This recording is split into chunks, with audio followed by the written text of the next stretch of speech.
السلام علیکم ورحمۃ اللہ وبرکاتہ نحمده ونصلی علی رسولہ الکریم اما بعد فاعوذ باللہ السمیع العلیم من الشیطان الرجیم بسم اللہ الرحمن الرحیم رب اشرح لی صدری ویسر لی امری واحلل عقدۃ من لسانی یفقهوا قولی رب زدنی علما اللہم انی اعوذ بک من علم لا ینفع ومن قلب لا یخشع ومن نفس لا تشبع ومن دعوة لا يستجاب لها آمین یا رب العالمین۔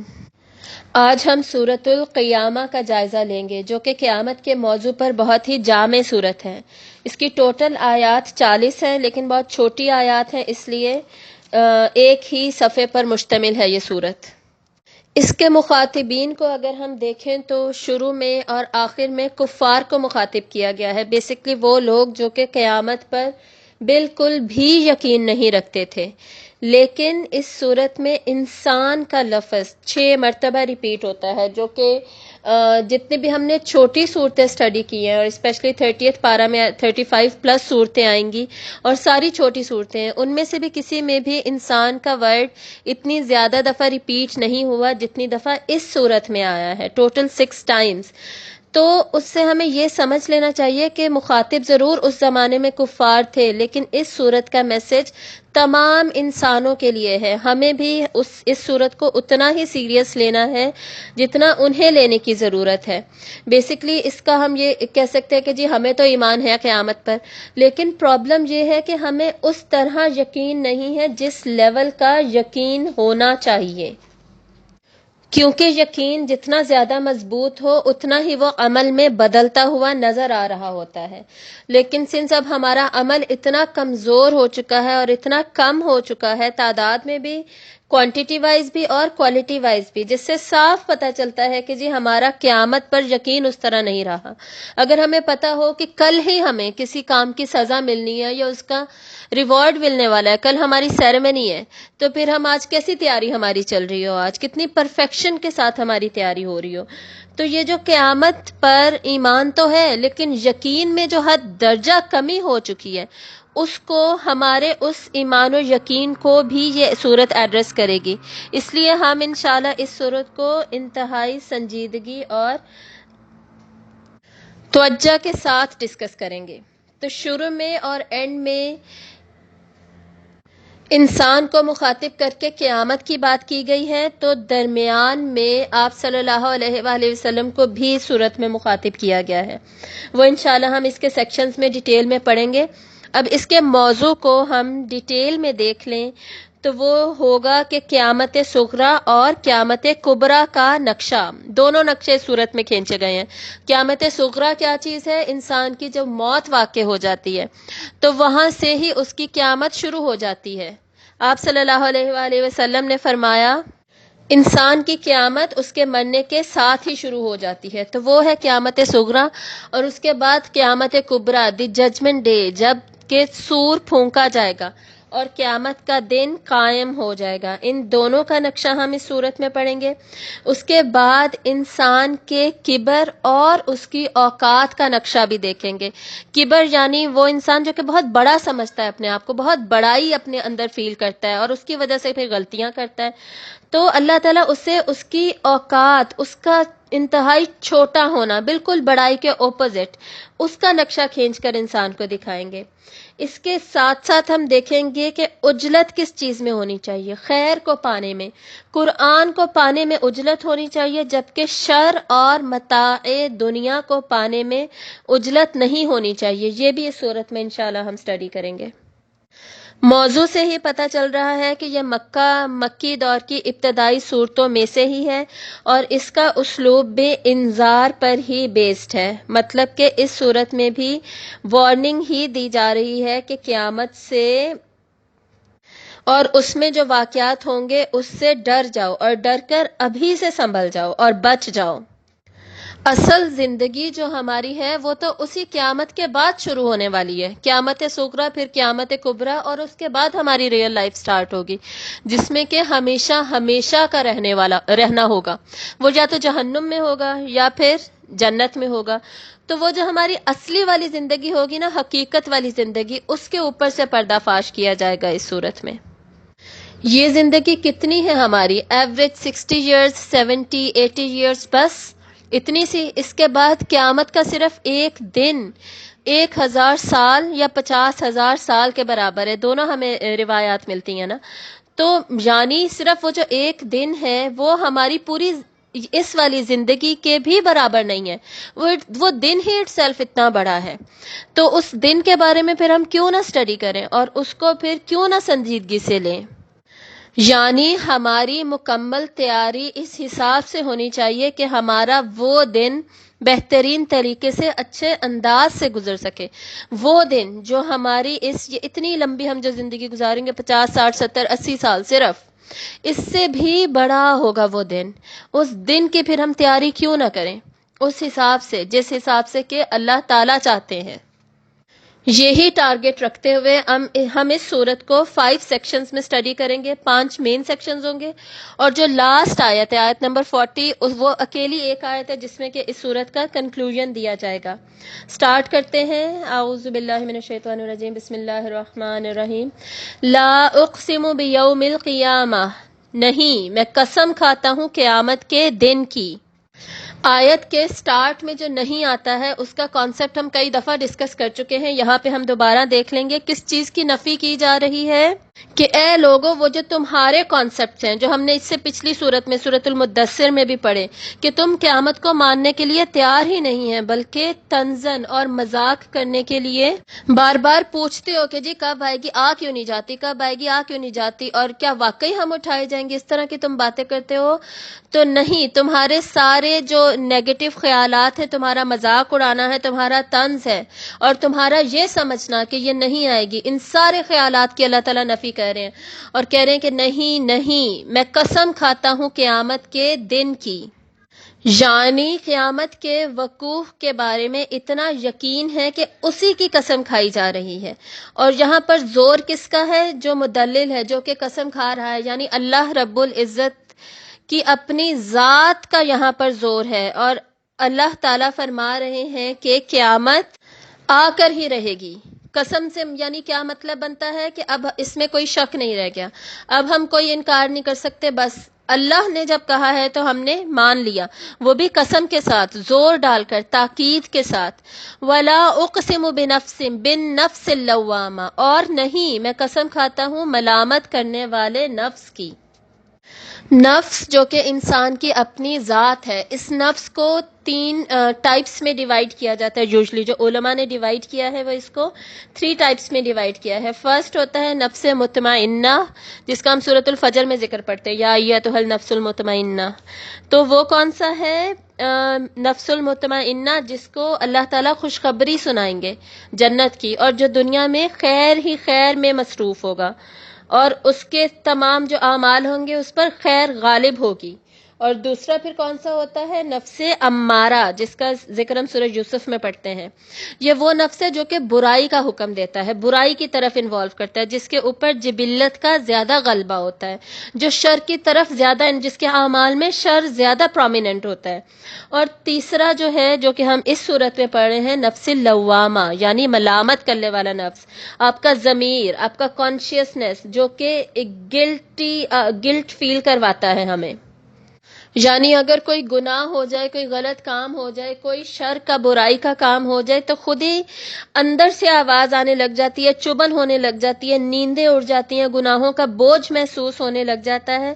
تو یہ جو اپنے اندر احساس ہے، احساس والا نفس، محسوس کرنے والا نفس، جاگ جانے والا نفس، بار بار ملامت کرنے والا، تو یہ جو نفس لوامہ ہے، یہ اٹ سیلف بہت بڑی دلیل ہے اس حقیقت کی کہ بدلہ ہونا چاہیے.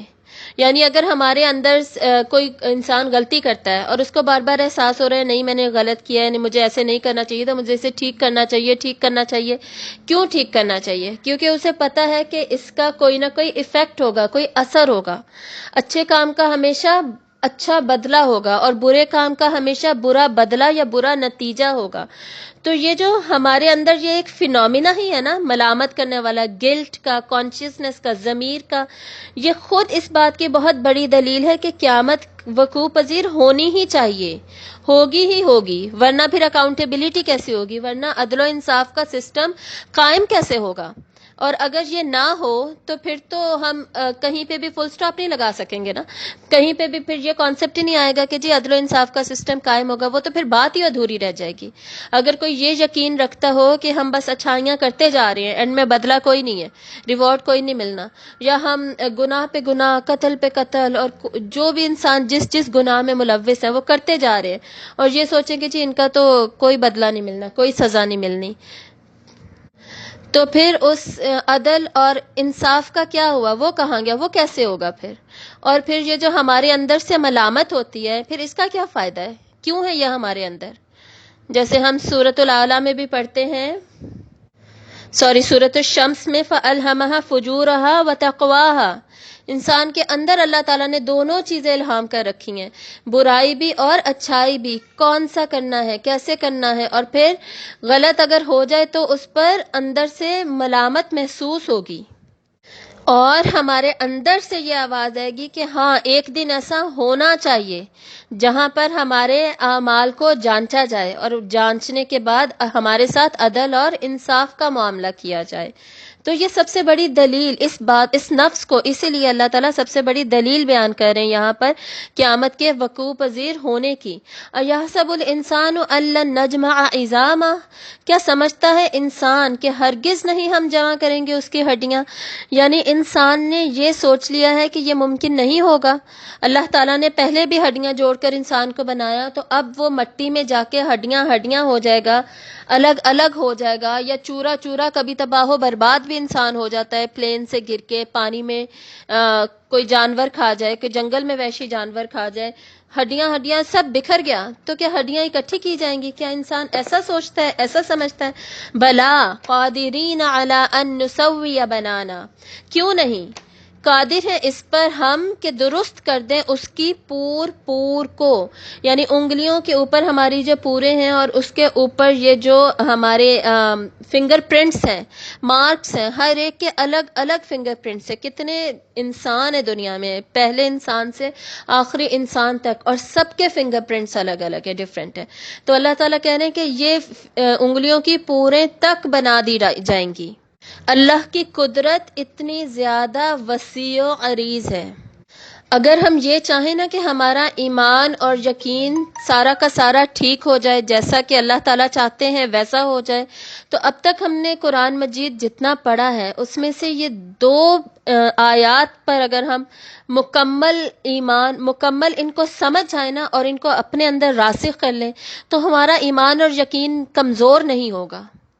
ان میں سے کیا کیا ہے؟ واللہ علی کل شیء قدیر، اللہ ہر چیز پر قدرت رکھنے والا ہے. اور واللہ بکل شیء علیم، اور اللہ ہر چیز کا علم رکھنے والا ہے. جب اللہ کے علم اور قدرت پر ہمارا مکمل یقین ہو جائے گا نا، تو پھر اللہ تعالیٰ ہمیں جو بھی کرنے کا حکم دیں، جس بھی چیز سے روکیں، اور فیوچر کی، غیب کی جو بھی بات بتائیں، اس سب پر ہمارا آنکھیں بند کر کے پکا یقین ہو جائے گا.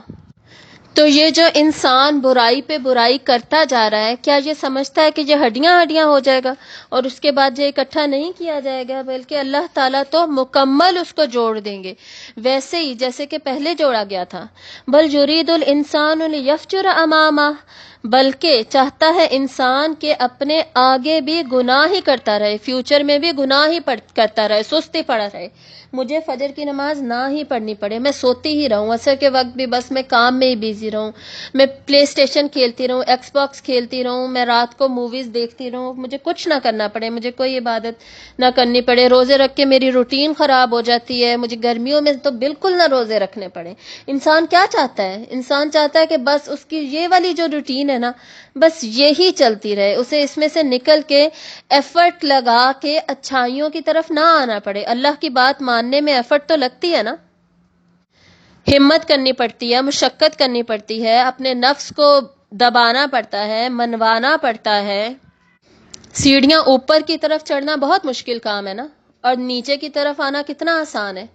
برائی پہ برائی کرنا، برائی کی طرف جانا، برائی کا کسی کو کہنا کہ چلو یار مووی دیکھتے ہیں، چلو آؤ فلاں کام کرتے ہیں، چلو گیم کھیلتے رہتے ہیں، اور اس میں نماز وغیرہ یاد ہی نہ رہے، یہ سب آسان ہے۔ اوپر چڑھنا، اچھائیوں کی طرف جانا، 5 وقت کا نمازی بننا، اس میں ایفرٹ کرنی پڑتی ہے، یہ مشکل ہے۔ انسان کیا کرتا ہے؟ ہمیشہ آسان چیز کو چوز کرتا ہے۔ تو کیا انسان یہ چاہتا ہے ایسا ہی چلتا رہے؟ یسأل ایان یوم القیامہ، وہ پوچھتا ہے کب آئے گا قیامت کا دن، یعنی تنزن پوچھتا ہے، مذاق کرنے کے لیے پوچھتا ہے کہ تم جو یہ بار بار کہتے ہو، یہ تم ایویں ہمیں لگے رہتے ہو، آتا ہے تو آنا ہے تو آ کیوں نہیں جاتا؟ پھر کب آئے گا یہ قیامت کا دن؟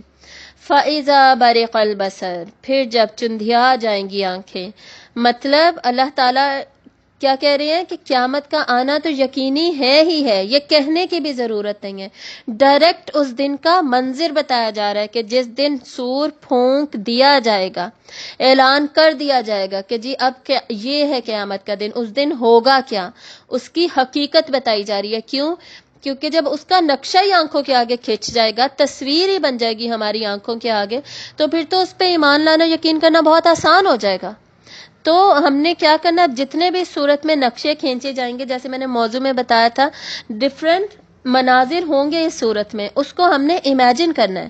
فَإِذَا بَرِقَ الْبَصَرُ، پھر جب آنکھیں چندھیا جائیں گی، یعنی اس دن کے خوف اور دہشت کی وجہ سے اور انسان کی اپنے کارناموں گناہوں کی وجہ سے آنکھیں ایک جگہ ٹکتی نہیں ہوں گی، ادھر ادھر دیکھ رہی ہوں گی، شرمندگی کے مارے جھکی ہوئی ہوں گی، کہیں بھی رک نہیں سکیں گی، چندھیائی ہوئی ہوں گی آنکھیں، جیسے روشنی کے آگے نہیں کھل سکتی، اسی طرح اس دن دہشت کے مارے نہیں کھل سکیں گی۔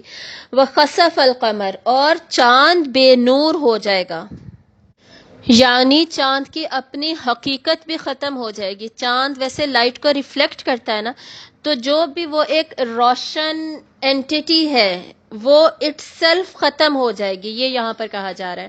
وَجُمِعَ الشَّمْسُ وَالْقَمَرُ، اور جمع کر دیے جائیں گے سورج اور چاند، یعنی چاند جو ہے وہ سورج کے اندر دھنس کر، اور باقی بھی جتنی بھی باڈیز ہیں وہ سب ایک دوسرے کے اندر دھنس کر ختم ہو جائیں گی۔ یعنی اس وقت تو سورج، چاند سمیت تمام جتنی بھی اینٹیٹیز ہیں کائنات میں، فلک میں، گیلیکسی میں، وہ گریویٹی وغیرہ کی وجہ سے اور اس کے گریویٹیشنل فورس کے تحت اپنے اپنے مدار میں گھوم رہے ہیں نا، اپنے اپنے آربٹ سے، ہر ایک کے، جس کے اندر سب چل رہے ہیں۔ لیکن جب یہ نظام ہی ختم ہو جائے گا، ڈھیلا پڑ جائے گا، تو تمام کرے آپس میں ٹکرا جائیں گے اور ختم ہو جائیں گے۔ پھر ہمیں کیا، صرف بڑا سورج ہی نظر آئے گا، اور وہ اس کی تپش ہوگی پھر قیامت کے دن، جس کے نیچے ہم کھڑے ہوئے ہوں گے، اور سورج قریب ترین آ چکا ہوگا۔ یہ سب حقیقتیں ہم آلریڈی جانتے ہیں احادیث سے، بچپن سے یہ تو ہم پڑھتے آ رہے ہیں۔ یقول الانسان یومئذ این المفر، کہے گا انسان اس دن کہاں ہے فرار کی جگہ، اب میں بچ کر کہاں جاؤں، کہیں پہ کوئی ایسی جگہ ہے جہاں پہ میں بچ سکوں۔ ہم جانتے ہیں کہ اس دن زمین، بچپن سے تو ہم سنتے آ رہے ہیں ایسی یہ سب حقیقت قیامت کے دن کی، لیکن اس کی تفصیل ساری آخری پارے میں آئے گی۔ آخری پارے کے مختلف صورتوں میں قیامت کے یہ جو سینز ہیں یہ بکھرے ہوئے ہیں، اس لیے ڈفرینٹ آیات میں کوٹ نہیں کروں گی، صرف ان جرنل بتا دیتی ہوں، کیونکہ اس کے بعد ہم نے 30th پارہ ہی سٹارٹ کرنا ہے، اس میں انشاءاللہ ہم ڈیٹیل میں پڑھیں گے۔ تو ہوگا کیا، زمین کے اوپر سب کچھ ختم ہو جائے گا، پہاڑ جو ہے وہ چلا دیے جائیں گے، چلا کر روئی بنیں گے، روئی بن کر اڑ جائیں گے، ختم ہو جائیں گے۔ سمندر جو ہیں وہ ان میں طوفان آ جائے گا، بھڑکا دیے جائیں گے۔ سمندر بھڑک کر کیا ہوگے، سورج نیچے آ چکا ہوگا تو سب سمندر وہ ویپرز بن کر اڑ جائے گا، ختم ہو جائے گا۔ ویپرز کو میں سوچ رہی تھی اردو میں کیا کہتے ہیں، میرے ذہن میں نہیں آ رہا، تو وہ بن کر ختم ہو جائے گا، سمندر بھی اڑ جائے گا، تو زمین ساری، اللہ تعالیٰ پوری زمین کو فلیٹ کر دیں گے، بڑا کر دیں گے۔ اور یہ بھی ہم پڑھیں گے کہ زمین کی شکل ہی بدل جائے گی، وہ ویسی ہوگی ہی نہیں جیسی کہ اب ہے یا پہلے تھی، ایک لمبا کھلا میدان بن جائے گا، سب کچھ ختم، پہاڑ، درخت، پودے، بلڈنگ، سب تباہ و برباد ہو چکا ہوگا، اور تمام انسان اس کے اوپر کھڑے ہوئے ہوں گے، نہ کوئی سایہ ہوگا، نہ کوئی ایسی جگہ ہوگی جہاں پر گھر، بلڈنگ، کچھ بھی جہاں پر انسان جا کے چھپ سکے، اس دن کی شدت سے بچ سکے یا پھر دھوپ کی گرمی سے بچ سکے۔ ابھی بھی گرمیوں میں ہمارا کیا حال ہوتا ہے، ہم 5 منٹ سڑک پہ بھی ہم سے کھڑا نہیں ہوا جاتا، حالانکہ ہم آج کل تو ہاتھ سے فین دے لے بندہ، وہ گلے میں ڈالنے والے بھی اب تو فینز آ گئے ہیں بیٹری آپریٹڈ، اور بھی پتہ نہیں کیا کچھ آ چکا ہے، USB فینز آ چکے ہیں جو آپ کے موبائل سے کنیکٹ ہو چکے ہیں، اور ہماری گاڑیوں میں فیسیلیٹیز ہیں، پبلک ٹرانسپورٹ میں فیسیلیٹیز ہیں ہوا کی، اور ہم فوراً جا سکتے ہیں کسی نہ کسی چیز میں ریپلیسمنٹ ہم فوراً تلاش کر لیتے ہیں۔ سڑک پہ 5 منٹ دھوپ کی گرمی میں ہم سے کھڑا نہیں ہوا جاتا، تو اس دن انسان کا کیا حال ہوگا، اور کیا وہ سوچ رہا ہوگا کہ کہاں ہے فرار کی جگہ، میں بچ جاؤں کسی طریقے سے، میں اس دن کی دہشت سے اور اتنی تپش سے میں کسی طریقے سے بچ جاؤں، میں کہاں جاؤں، میں کیا کروں؟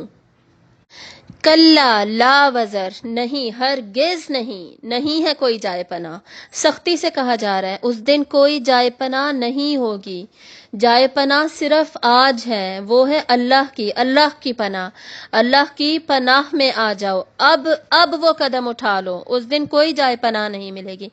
اِلیٰ ربک یومئذ المستقر، اپنے رب کی طرف اس دن ٹھکانا ہے، یعنی اس دن کوئی فرار نہیں ہوگا اللہ سے، وہ جو حساب ہے جو اللہ نے لینا ہے وہ قائم ہو کر رہے گا، رب کی طرف ہی جانا پڑے گا اور رب کے سامنے پیش ہونا ہی پڑے گا، وہی ہوگا انسان کا ٹھکانہ۔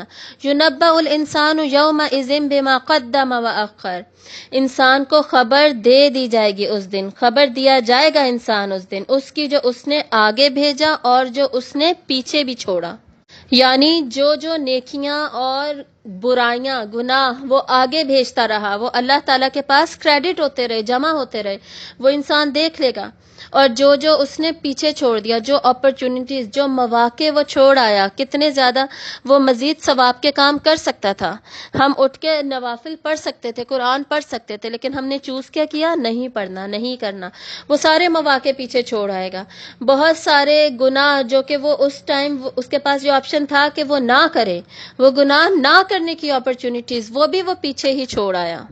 اس کے علاوہ نیکیاں اس نے کچھ آگے بھیجی اور کچھ نیکیاں وہ ایز اے صدقہ جاریہ پیچھے چھوڑ آیا، جو کہ اس کے کوئی نیک کام اس نے شروع کیا، جیسے قرآن مجید پڑھانا اس نے شروع کیا، علم وہ چھوڑ آیا، یا صدقہ خیرات کیا، اس نے کوئی ٹیوب ویل بنوایا، کولر لگوایا، یا کہیں پہ کوئی کنواں کھدوایا، کوئی مسجد بنوائی، وہ پیچھے چھوڑ آیا۔ تو بما قدم و اخر کے کئی معنی کیے گئے ہیں، یعنی صدقہ جاریہ جو وہ پیچھے چھوڑا ہے وہ بھی اب اس کو ملتا جائے گا، یا اسی طرح کچھ لوگ آگے برائیاں آگے بھیج دیں، خود آگے بھیج دیں اپنی برائیاں، اور کچھ برائیاں پیچھے بھی چھوڑ آئے، جیسے بدعات، کوئی انسان بدعات شروع کر کے جاتا ہے، جیسے قبر کو سجدہ کرنا، خود ہی تلقین کر کے خود بھی مر جاتا ہے، خود کی قبر کو بھی سجدے ہو رہے ہیں، یا اور بھی بہت ساری بدعات شروع کرتا ہے، اور وہ پھر بدعات اس کا پیچھا کرتی رہیں گی اور قیامت کے دن تک اس کے اکاؤنٹ میں ایڈ ہوتی رہیں گی، کریڈٹ ہوتی رہیں گی، تو وہ بھی جو اس نے پیچھے چھوڑا تھا وہ بھی پھر وہ اس دن دیکھ لے گا۔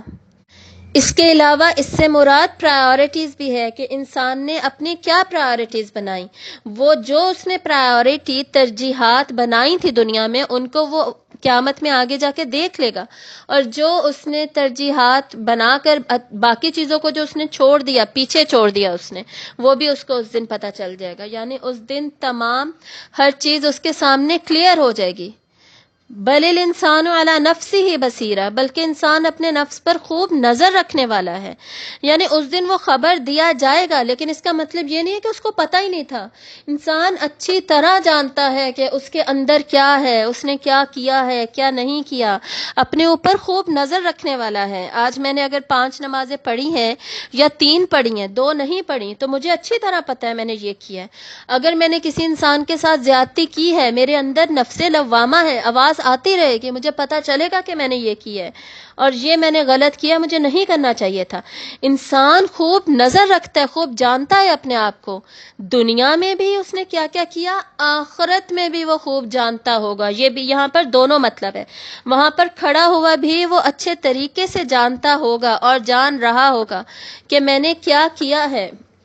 میں اتنی زیادہ برائیاں اور گناہ لے کر آیا ہوں، میرے ارد گرد تو ظلم کے سائے ہی سائے ہیں۔ ظلم قیامت کے دن اندھیرا بن کر آئے گا نا، حدیث ہے کہ ظلم قیامت کے دن اندھیرا بن کر ظالم کے ساتھ ہوگا، تو اسے تو کچھ نظر ہی نہیں آ رہا ہوگا، ظلم کے اندھیرے ہوں گے اس کے ارد گرد، تو کیا اسے پتہ نہیں چلے گا؟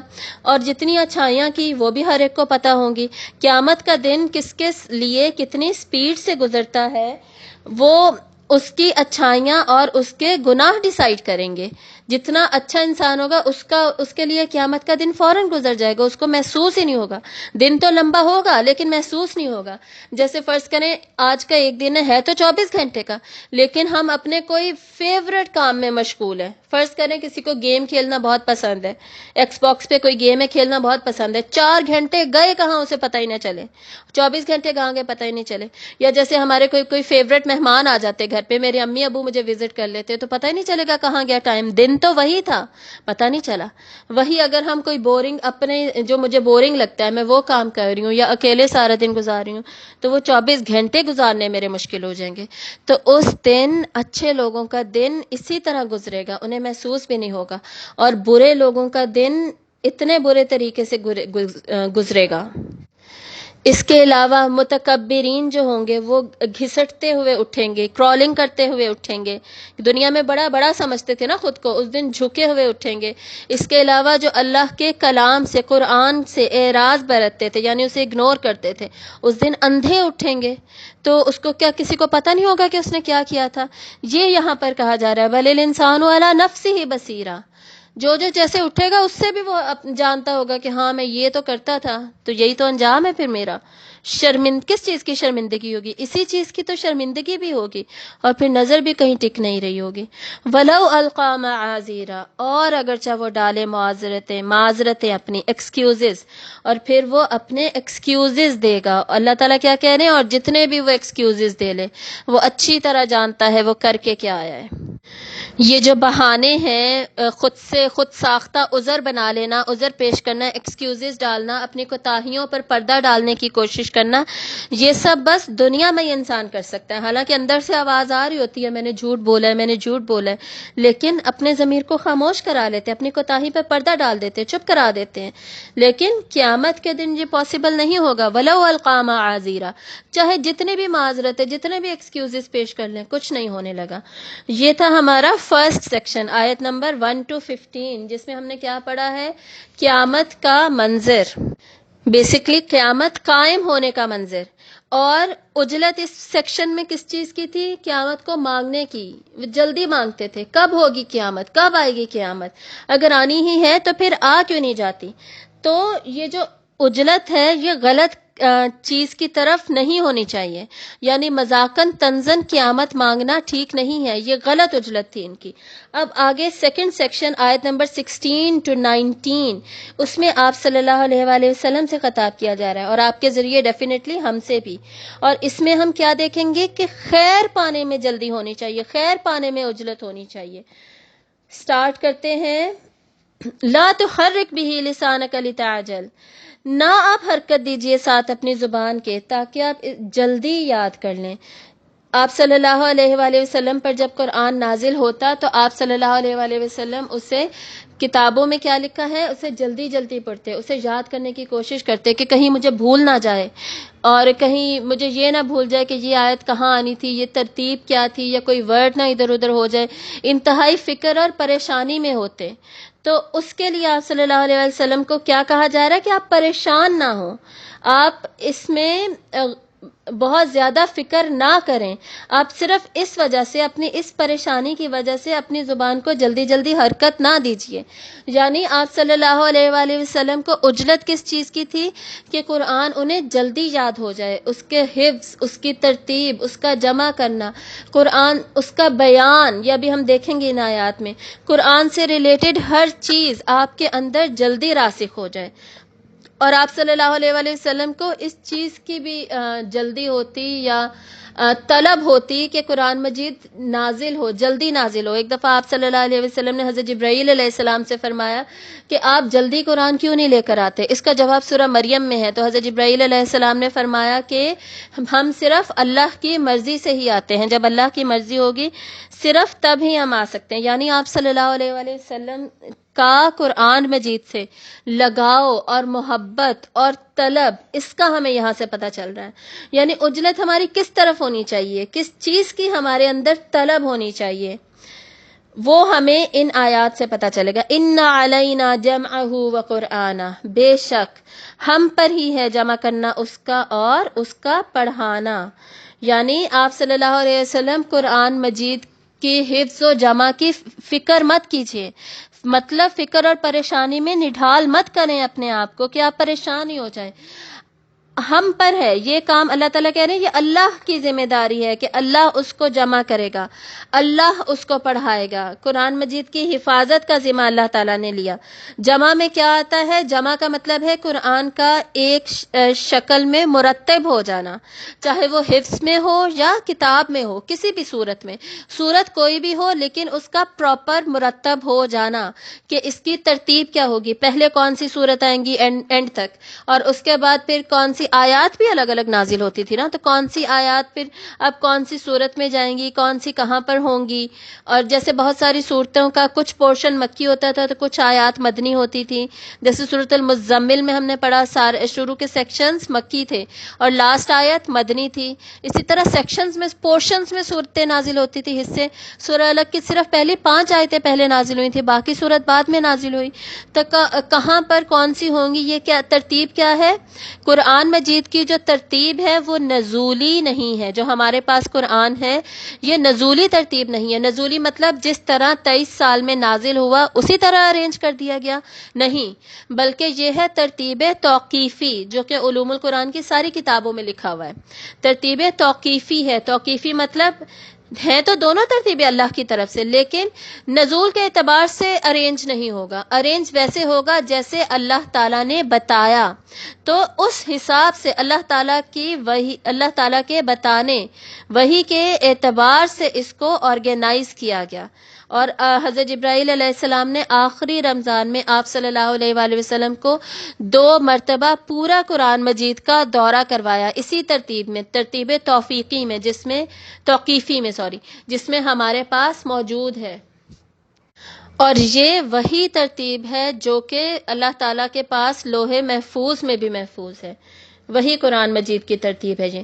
تو اللہ تعالیٰ کیا فرما رہے ہیں کہ اس کا جمع کرنا، اس کی ترتیب کرنا، اس کا ربط، اس کی تدوین، اس کا رسم الخط، پھر اس کا حفظ، یہ سب کچھ اللہ تعالیٰ کی ذمہ داری ہے، یہ اللہ تعالیٰ کروا دیں گے۔ آپ صلی اللہ علیہ وآلہ وسلم کی ذمہ داری کیا ہے؟ قرآن میں بار بار بتایا گیا، انذار و تبشیر۔ آپ صلی اللہ علیہ وسلم قرآن مجید کے احکامات آگے پہنچائیں، ان احکامات کی عملی صورت دکھائیں، ان کے اوپر عمل کر کے ان کی پریکٹیکل ڈیمانسٹریشن دکھائیے، ڈیمو دکھائیے، تاکہ سب کو جو قرآن کے احکامات ہیں ان کے اوپر عمل کس طرح کرنا ہے، پریکٹیکلی ان کو کیسے اپنی لائف میں لے کر آیا جائے گا، وہ آپ کر کے دکھائیے۔ یہ اللہ تعالیٰ، یہ ذمہ داری اللہ تعالیٰ کی ہے۔ وہ قرآن اور اس کا پڑھنا، قرآن مجید کس طرح پڑھا جائے گا، ایک ایک لفظ کہاں پہ مد ہوگی، کہاں پہ شد ہوگی، کہاں پہ صرف جزم ہوگی، کہاں کہاں غنہ ہوگا، کہاں کہاں نون قطنی ایڈ ہوگا۔ صرف قرآن مجید کا ایک ورڈ ہے نا جہاں پہ ہم پڑھتے ہیں مجریہا و مرساہا، مجریہا، رے صرف ایک جگہ ہم پڑھتے ہیں، ورنہ چھوٹی یہ کے ذریعے ہم ساری یہ یا کھڑی زیر جو ہوتی ہے وہ چھوٹی یہ کے ذریعے سے پڑھتے ہیں، جیسے ریہا، لیکن وہ صرف ایک ورڈ ہے جہاں ہم پڑھتے ہیں مجریہا۔ تو 1500 تقریباً سال ہونے والے ہیں قرآن مجید کا، وہ صرف ایک لفظ جو کہ ڈیفرنٹ طریقے سے پڑھا جاتا ہے وہ بھی اللہ تعالیٰ نے محفوظ کروایا، اور اللہ تعالیٰ نے خود ذمہ داری لی کہ اس کا پڑھنا، اس کو محفوظ کر دینا اللہ تعالیٰ کی ذمہ داری ہے، اور ہم سب کو اللہ تعالیٰ نے پھر اسی طریقے سے سکھایا، اور ہمارا یہ کام بھی بنتا ہے کہ ہم علم القرآن سیکھیں، تفسیر ساتھ ساتھ تجوید، قرآن مجید کو کیسے صحیح سے پڑھنا ہے۔ یقین جانیے جب ہم کسی مدرسے سے یا قاری صاحب سے پروفیشنلی نہیں سیکھتے تو جو ہم شروع سے بچپن سے اردو کی طرح قرآن پڑھتے آ رہے ہوتے ہیں نا، اس میں بہت غلطیاں کرتے ہیں، بہت زیادہ۔ صرف چھوٹی لہنیں خفی ہی نہیں کرتے، ہم لہنیں جلی بڑی غلطیاں بھی کرتے ہیں، تو یہ ہونی نہیں چاہیے، یہ گناہ ہے۔ لہنیں جلی جو ہے وہ گناہ کبیرہ میں آ جاتی ہے۔ یہ قرآن اللہ کا کلام ہے، اللہ کے الفاظ ہیں، ہمیں اس طریقے سے پڑھنا آنا چاہیے جیسے کہ اللہ نے سکھایا۔ قرآن کی چین، یہ جو چین آف نریشنز ہوتی ہے، جو کہ حدیث کی نریشنز ہم دیکھتے ہیں آپ صلی اللہ علیہ وآلہ وسلم سے سٹارٹ ہوتی ہیں اور صحیح البخاری میں امام بخاری تک پہنچتی ہیں، 5 to 6 نریٹرز ہیں، لیکن قرآن کی چین کیا ہے؟ صرف قرآن کے الفاظ ہی نہیں، قرآن کے کی قرات کی بھی، اس کو پڑھنا کیسے، اس کی چین کیا ہے؟ اللہ سے سٹارٹ ہوتی ہے، اللہ تعالیٰ، پھر حضرت جبرائیل علیہ السلام کو دیا گیا، پھر حضرت محمد صلی اللہ علیہ وآلہ وسلم، پھر صحابہ، پھر ہم سب کو دیا گیا۔ تو پھر ہم نے سیکھنا کیسے ہے قرآن؟ جیسے کہ اللہ نے دیا، جیسا اللہ تعالیٰ نے بتایا۔ اور یہ تمام الحمدللہ ہمارے تمام علوم محفوظ ہیں، تو ہمارا فرض ہے ان کو سیکھنا، ہمارا فرض ہے۔ اور اللہ تعالیٰ نے قرآن مجید میں کیا دعا سکھائی؟ ربی زدنی علما، یا اللہ میرے علم میں اضافہ کر، ہمارے علم میں اضافہ کر۔ کیوں ہمارے علم میں اضافہ کر؟ تاکہ ہم وہ سب سیکھ سکیں جو کہ اللہ تعالیٰ چاہتے ہیں کہ ہم سیکھ سکیں، اور علم کی بنیاد پر ہی عمل بڑھتا ہے۔ اور یاد رکھیے گا، پہلے بھی کئی دفعہ یہ بات ہوئی ہے کہ جتنا زیادہ علم بڑھتا ہے اتنا انسان کا عمل بڑھتا ہے، چاہے وہ علمی ڈسکشن جو ہے نا بالکل ہی اکیڈیمک ڈسکشن ہو، اس میں کوئی عمل کی بات ہی نہیں ہو رہی، صرف ٹوٹل 100% علمی ہو۔ جیسے کہ میں بولوں جی سورت میں 6 دفعہ انسان کا ورڈ آیا ہے، اب ایسا جس کی کوئی عملی امپلیکیشن نہیں ہے، لیکن جیسے جیسے علم بڑھتا ہے اس سے موٹیویشن ضرور ملتی ہے، اس سے دل لگتا ہے، اس سے کلام کو سمجھنے میں آسانی ہوتی ہے، کلام کے ساتھ انسان خود کو منسوب کر سکتا ہے، اور صرف انہی ریزنز کی وجہ سے انسان کا عمل بڑھ جاتا ہے۔ اور جیسے جیسے اس کا عمل بڑھتا ہے نا، اس کا دل کرتا ہے وہ مزید علم حاصل کرے، تو وہ پھر مزید اس کا علم بڑھتا ہے اور پھر عمل بڑھتا ہے، تو یہ کیا ہے؟ سرکل ہے پورا، اور یہ سائیکل پھر چلتا ہی رہتا ہے۔ فَإِذَا قَرَأْنَاهُ فَاتَّبِعْ قُرْآنَهُ، پھر جب پڑھیں آپ اسے، پھر جب ہم اسے پڑھیں تو پیروی کیجئے آپ اس کے پڑھنے کی۔ یعنی ہر وحی کے ساتھ ساتھ جب وحی نازل ہوتی تھی تو نئے کلام کی ترتیب کا بھی حکم آ جاتا تھا نا، کہ یہ آیات نازل ہوئی ہیں تو یہ اس صورت کے ساتھ رکھی جائیں گی، یہ صورت اس صورت سے پہلے آئے گی، تو اس ترتیب کے ساتھ ساتھ آپ صلی اللہ علیہ وآلہ وسلم اس کو پڑھیے اور اسی ترتیب کی پیروی کیجیے، اسی طریقے سے پڑھیے، اسی ترتیل اور تجوید کے ساتھ جیسے کہ اللہ تعالیٰ سکھا رہے ہیں۔ اور ہم نے سورۃ المزمل میں بھی پڑھا تھا وَرَتِّلِ الْقُرْآنَ تَرْتِیلًا، اور ترتیل کے ساتھ قرآن کو پڑھیے۔ تو ترتیل آئے گی کیسے انسان کو پتہ چلے کہ ترتیل کیا ہے، کیسے کرنی ہے؟ آپ صلی اللہ علیہ وآلہ وسلم کو کیسے پتہ چلا؟ ان آیات سے یہ ہمیں پتہ چل رہا ہے، اللہ تعالیٰ نے سکھایا، اللہ نے بتایا، اور صرف سکھایا اور بتایا نہیں، اللہ تعالیٰ نے یہاں پر اس کی خود ذمہ داری لی ہے کہ یہ میری ذمہ داری ہے، میں ہی کرواؤں گا۔ اس سے ہمیں کیا پتہ چل رہا ہے کہ قرآن پورا محفوظ ہے، اس کی ترتیب پوری کی پوری محفوظ ہے، اس کی ایک ایک آیت کیا، کیوں، کیسے ہے، یہ سب اللہ تعالیٰ نے اپنے علم و حکمت کی بنیاد پر محفوظ کیا ہے۔ اور اس سے ہمیں یہ بھی پتہ چلتا ہے کہ یہ جو قرآن میں علم کا خزانہ ہے، یہ ساتھ ساتھ حکمت کا بھی خزانہ ہے، اس پورے علم میں حکمت ہے، ہر آیت ہر لفظ میں حکمت ہے۔ کون سی آیت پہلے آئی ہے تو اس آیت کے بعد یہ فلاں آیت ہی بعد میں کیوں آئی ہے، اس صورت کے بعد یہ صورت ہی کیوں آئی ہے؟ ہم خود دیکھتے ہیں نا کہ صورتوں میں کتنا ربط ہے آپس میں، ربط مطلب ان میں ایک ریلیشن ہے، ایک فلو ہے، ایک طریقے سے چل رہی ہیں، یہ رینڈم نہیں ہے کہ اس کے بعد فوراً کوئی اور آیت آ گئی۔ جب ہم قرآن مجید کی تفسیر نہیں پڑھتے اور صرف ہمارا سٹارٹ ہوتا ہے، بگننگ فیز ہوتا ہے، یا ہم نے کوئی کورس وغیرہ نہیں کیا ہوتا، نہ ہم کرنا چاہ رہے ہوتے ہیں، ہم خود سے ترجمہ پڑھیں نا کبھی، تو ایسے لگتا ہے کہ کتنا رینڈم ہے، کتنی بکھری بکھری آیات ہے، سمجھ ہی نہیں آ رہی. ابھی یہ بات ہو رہی تھی، فوراً ہی یہ بات ہو گئی. جیسے یہاں پر اوپر قیامت کی بات ہو رہی تھی، نیچے قرآن جمع کرنے کی بات ہو گئی. یہ کیا بات ہوئی؟ سمجھ نہیں آتی ہے. لیکن جب آپ تفسیر پڑھنا شروع کرتے ہیں، قرآن کے بیان کی طرف آتے ہیں، اگلی ہی آیت اسی کے اوپر ہے، ثم ان علینا بیانا، پھر بے شک ہماری ہی ذمہ داری ہے اس سے بیان کرنا. بیان میں کیا آ جاتا ہے؟ اس کا ترجمہ و تفسیر سکھانا، اس کا مطلب سمجھانا سکھانا، اس پہ عمل کیسے کرنا ہے، اس کو سمجھنا کیسے ہے. تو ہم بات کیا کر رہے تھے؟ اس میں نظم اور ربط کیا ہے، ریلیٹڈ کیسے ہیں تمام صورتیں آپس میں، یا ایک صورت کی ایک آیات آپس میں کس طریقے سے ریلیٹڈ ہے. اللہ تعالیٰ نے سب سکھا دیا انسان کو. اور یہ بھی ہے کہ اللہ تعالیٰ نے جیسے ہر انسان کو مختلف صلاحیتیں دی، مختلف سٹرینتھس دی ہیں، مختلف پوٹینشیل دی ہے، وہ اپنی صلاحیت اور پوٹینشیل کی بیسس پر اپنے سارے کام کرتا ہے. اگر میں قرآن مجید پڑھتی ہوں یا پڑھاتی ہوں تو میرا ایک الگ طریقہ ہوگا ایک بات کو سمجھنے کا. بیسکس چینج نہیں ہوں گی، جو بنیادی تفسیر ہے، بنیادی باتیں ہیں، وہ بدلیں گی نہیں، لیکن ہو سکتا ہے کہ میں اس کو کسی ڈفرینٹ اینگل سے دیکھوں. جیسے فار ایگزامپل اب یہی بات کر لیتے ہیں کہ میں نے کسی تفسیر میں نہیں پڑھا، میں نے ابھی کافی تفاسیر پڑھی یا سورت پڑھانے سے پہلے، لیکن میں نے نہیں دیکھا کہ کسی نے نوٹ کیا ہو کہ اس میں انسان بہت زیادہ ریپیٹڈ ہے. تو اس سے میں نے کیا سیکھا کہ حالانکہ بات کفار سے ہو رہی ہے، لیکن مسئلہ یہ ساری انسانیت کا ہے. ہم مسلمانوں کا بھی یہی مسئلہ ہے کہ قیامت پر یقین نہیں ہے. ہم مسلمان ہیں، ایمان ہے ہمارے اندر، لیکن عمل نہیں ہو رہا. کیا وجہ؟ قیامت پر یقین ہی نہیں ہے. تو اس طرح ڈفرینٹ، اور یہی میں بات کر رہی تھی کہ ڈفرینٹ، ہر انسان کی اپنی اپنی اپروچ ہوگی، اور اس اپروچ کے حساب سے وہ دیکھے گا.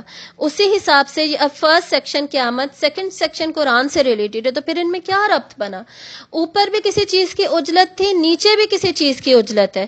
اوپر ان کی غلطی تھی کہ بجائے یہ کہ عمل پر توجہ دیں، قیامت مانگنے میں جلدی کر رہے ہیں. اور یہاں پر کیا ہے؟ جلدی خیر کی ہونی چاہیے. تو اللہ تعالیٰ کیا کہہ رہے ہیں کہ آپ کو خیر کی جلدی ضرور ہے، لیکن یہ ساری ذمہ داریاں ہماری ہیں، آپ اس پر پریشان مت ہوئیے. اب عجلت کی ہی بات ہو رہی ہے، تو اس کا اگلا جو سیکشن ہے آیت نمبر 20 to 25، وہ سٹارٹ اس سے ہو رہا ہے، کلا بل تحبون العاجلہ، ہرگز نہیں بلکہ تم پسند کرتے ہو عاجلہ کو، عجلت کو، جلدی کو، جلدی ملنے والی چیز کو. اور یہاں پہ عاجلہ کیا ہے؟ جلدی ملنے والی چیز کیا ہوتی ہے؟ دنیا، جو دنیا میں ہمیں چیزیں مل جاتی ہیں. آخرت میں تو بعد میں ملنا ہے نا. مطلب کہ ابھی جیسے دنیا میں جو انسینٹیوز ہیں، دنیا کے ریوارڈز ہیں، میں نے پیسے دیے، مجھے فوراً گھر مل گیا، میں نے گھر خرید لیا، جلدی مل گیا نا. جبکہ جو جنت کا گھر ہے وہ تو اتنی ہی دور ہے، وہ تو قیامت کے حساب کے بعد ملے گا. تو اس پہ ہماری نظر ہی نہیں ہے. کیوں؟ وہ اس کا ریزن اللہ تعالیٰ کیا بتا رہے ہیں کہ تمہیں پسند ہی یہ ہے کہ تمہیں جلدی کی چیز مل جائے. جو جلدی مل رہا ہے نا، چاہے وہ تھوڑا ہے، چاہے وہ چھوٹا ہے، تھوڑی دیر کے لیے بس وہ مل جائے. جیسے کسی کو کھانا جلدی بنانے کا شوق ہوتا ہے، بس جلدی جلدی بن جائے، ذائقہ ہو نہ ہو. حالانکہ اگر آرام، سکون، تسلی سے بنایا جاتا ہے تو زیادہ ذائقے دار ہوتا ہے. جیسے کوئی اور چیز ہم بناتے ہیں، فرنیچر بناتے ہیں، کوئی جو جلدی بنائے گا وہ پائیدار نہیں ہوگا، جلدی ختم ہو جائے گا، جلدی ٹوٹ جائے گا. ہم پسند کرتے ہیں جلدی کی چیز، جلدی مل جائے، جلدی بن جائے، جلدی ہو جائے، لیکن اس کا فائدہ کم ہوتا ہے. آرام سے کرنے والا کام، دور اندیشی، دور والی ریوارڈ پہ نظر رکھنا، وہ فائدہ مند ہوتا ہے. تو یہاں پر کیا ہے؟ دنیا پہ تمہاری نظر ہے، آخرت پر تمہاری نظر ہی نہیں ہے. تو کہا کیا جا رہا ہے کہ اپنی ترجیحات کو بدلو، اپنے فوکس کو بدلو. وَتَذَرُونَ الْآخِرَةَ، اور تم چھوڑ دیتے ہو آخرت کو، یعنی آخرت کی کوئی پرواہ ہی نہیں ہے. آخرت میں جو اتنا بڑا جنت میں محل بننے والا ہے اس کی پرواہ نہیں ہے. اور دنیا کا گھر بنانے کے لیے تم ہر طرح کی کمائی کر رہے ہو، سود بھی کما رہے ہو، سود والے قرضے لے رہے ہو. کیا کچھ تم نہیں کر رہے؟ ہر طرح کا حرام کر رہے ہو، چوری کر رہے ہو. بہت سارے لوگ کسی اور کا گھر بنوا رہے ہوتے ہیں، بیچ میں سے مٹیریل چوری کر کر کے اپنا بھی گھر بن جاتا ہے. یہ بھی ہم نے سلسلے دیکھے ہیں. یہ تو ایک دو ایگزامپلس دیتی ہوں نا میں بیچ میں سے، تو باقی ایگزامپلس آپ لوگ اپنی لائف میں سے اور اپنی سراؤنڈنگس میں سے خود ہی نکال لیا کیجیے اور اس کو سمجھ لیا کیجیے. تو آخرت کو تم بھول جاتے ہو. وجوہ یومئذ ناظرہ، کچھ چہرے اس روز تر و تازہ ہوں گے. یعنی اس روز کچھ لوگ کامیاب ہوں گے تو ان کے چہرے روشن ہوں گے، خوش ہوں گے، تازگی نظر آ رہی ہوگی، فریشنس نظر آ رہی ہوگی ان کے چہروں پہ. وجوہ یومئذ ناعمہ، یہ ہم سورۃ الغاشیہ میں پڑھتے ہیں. کچھ چہرے اس دن خوش ہوں گے، خوشی ان کے نعمتوں کی خوشی ان کے چہرے پہ نظر آ رہی ہوگی. وجوہ یومئذ مسفرہ، یہ ہم سورہ عبسہ میں پڑھتے ہیں. کچھ چہرے اس دن بہت زیادہ خوش ہوں گے. سب کا ڈفرینٹ ورڈز ہیں لیکن سب کا مطلب ایک جیسا ہے. الی ربہا ناظرہ، اپنے رب کی طرف دیکھتے ہوں گے، اپنے رب کی طرف دیکھنے والے ہوں گے. احادیث تقریباً 100 اوتھینٹک احادیث ہیں جس سے ہمیں پتہ چلتا ہے کہ انسانوں کو، بیسکلی کامیاب انسانوں کو، جنتیوں کو اللہ تعالیٰ اپنا دیدار کروائیں گے. اور قیامت کے دن یہ سب سے بڑا گفٹ ہوگا انسان کا، سب سے بڑا جو نعمت ملے گی، سب سے بڑا جو ریوارڈ ہوگا، جو جزا ملے گی قیامت کے دن، وہ کیا ہوگی؟ اللہ تعالیٰ کا دیدار. وَوُجُوهٌ يَوْمَئِذٍ بَاسِرَةٌ، اور کچھ چہرے اس روز بے رونق ہوں گے، یعنی اترے ہوئے ہوں گے، پریشان ہوں گے. اور کچھ نے اس کا مطلب یہ بھی لیا کہ ڈسٹارٹیڈ ہوں گے، یعنی خراب ہوئے ہوئے ہوں گے. آنکھ ادھر ہے تو دوسری آنکھ ٹیڑھی ہوئی ہے، تو ناک دبی ہوئی ہے، تو دانت گرے ہوئے ہیں. اس طرح کی عجیب سی ان کی صورتیں ہوں گی. یعنی پچھلی 2 آیتیں کیا تھیں کہ سب جو اچھے لوگ ہوں گے، جنتی، انہیں اپنے رب کی رحمت کی امید ہوگی، وہ رحمت کے امیدوار ہوں گے. اور جو جہنمی ہوں گے ان کے چہرے اترے ہوئے ہوں گے. تظن ان یفعل بها فاقرہ، ان کو یقین ہوگا کہ اب ان کے ساتھ کمر توڑ سلوک کیا جائے گا. فقیرہ بیک بون کو بھی کہتے ہیں عربی میں. تو ان کے ساتھ اتنا برا سلوک کیا جائے گا کہ جیسے ان کی کمر ہی ٹوٹ جائے. جیسے ہم دنیا میں بھی یہ محاورہ یوز کرتے ہیں نا کہ اس کی کام محنت کر کے کمر ہی ٹوٹ گئی، یعنی اتنی اس پہ سخت محنت کرنی پڑی ہے، اتنے برے حالات اس پر آئے. تو اس دن اتنے برے حالات برائی کرنے والے، برائی کمانے والے انسان کے ہو سکتے ہیں. یعنی پہلے ہم نے قیامت قائم ہونے کا نقشہ دیکھا تھا، اب ہم اسی قیامت میں میدان حشر میں موجود لوگوں کی کیفیت کا نقشہ دیکھ رہے ہیں کہ ان کا کیا حال ہوگا.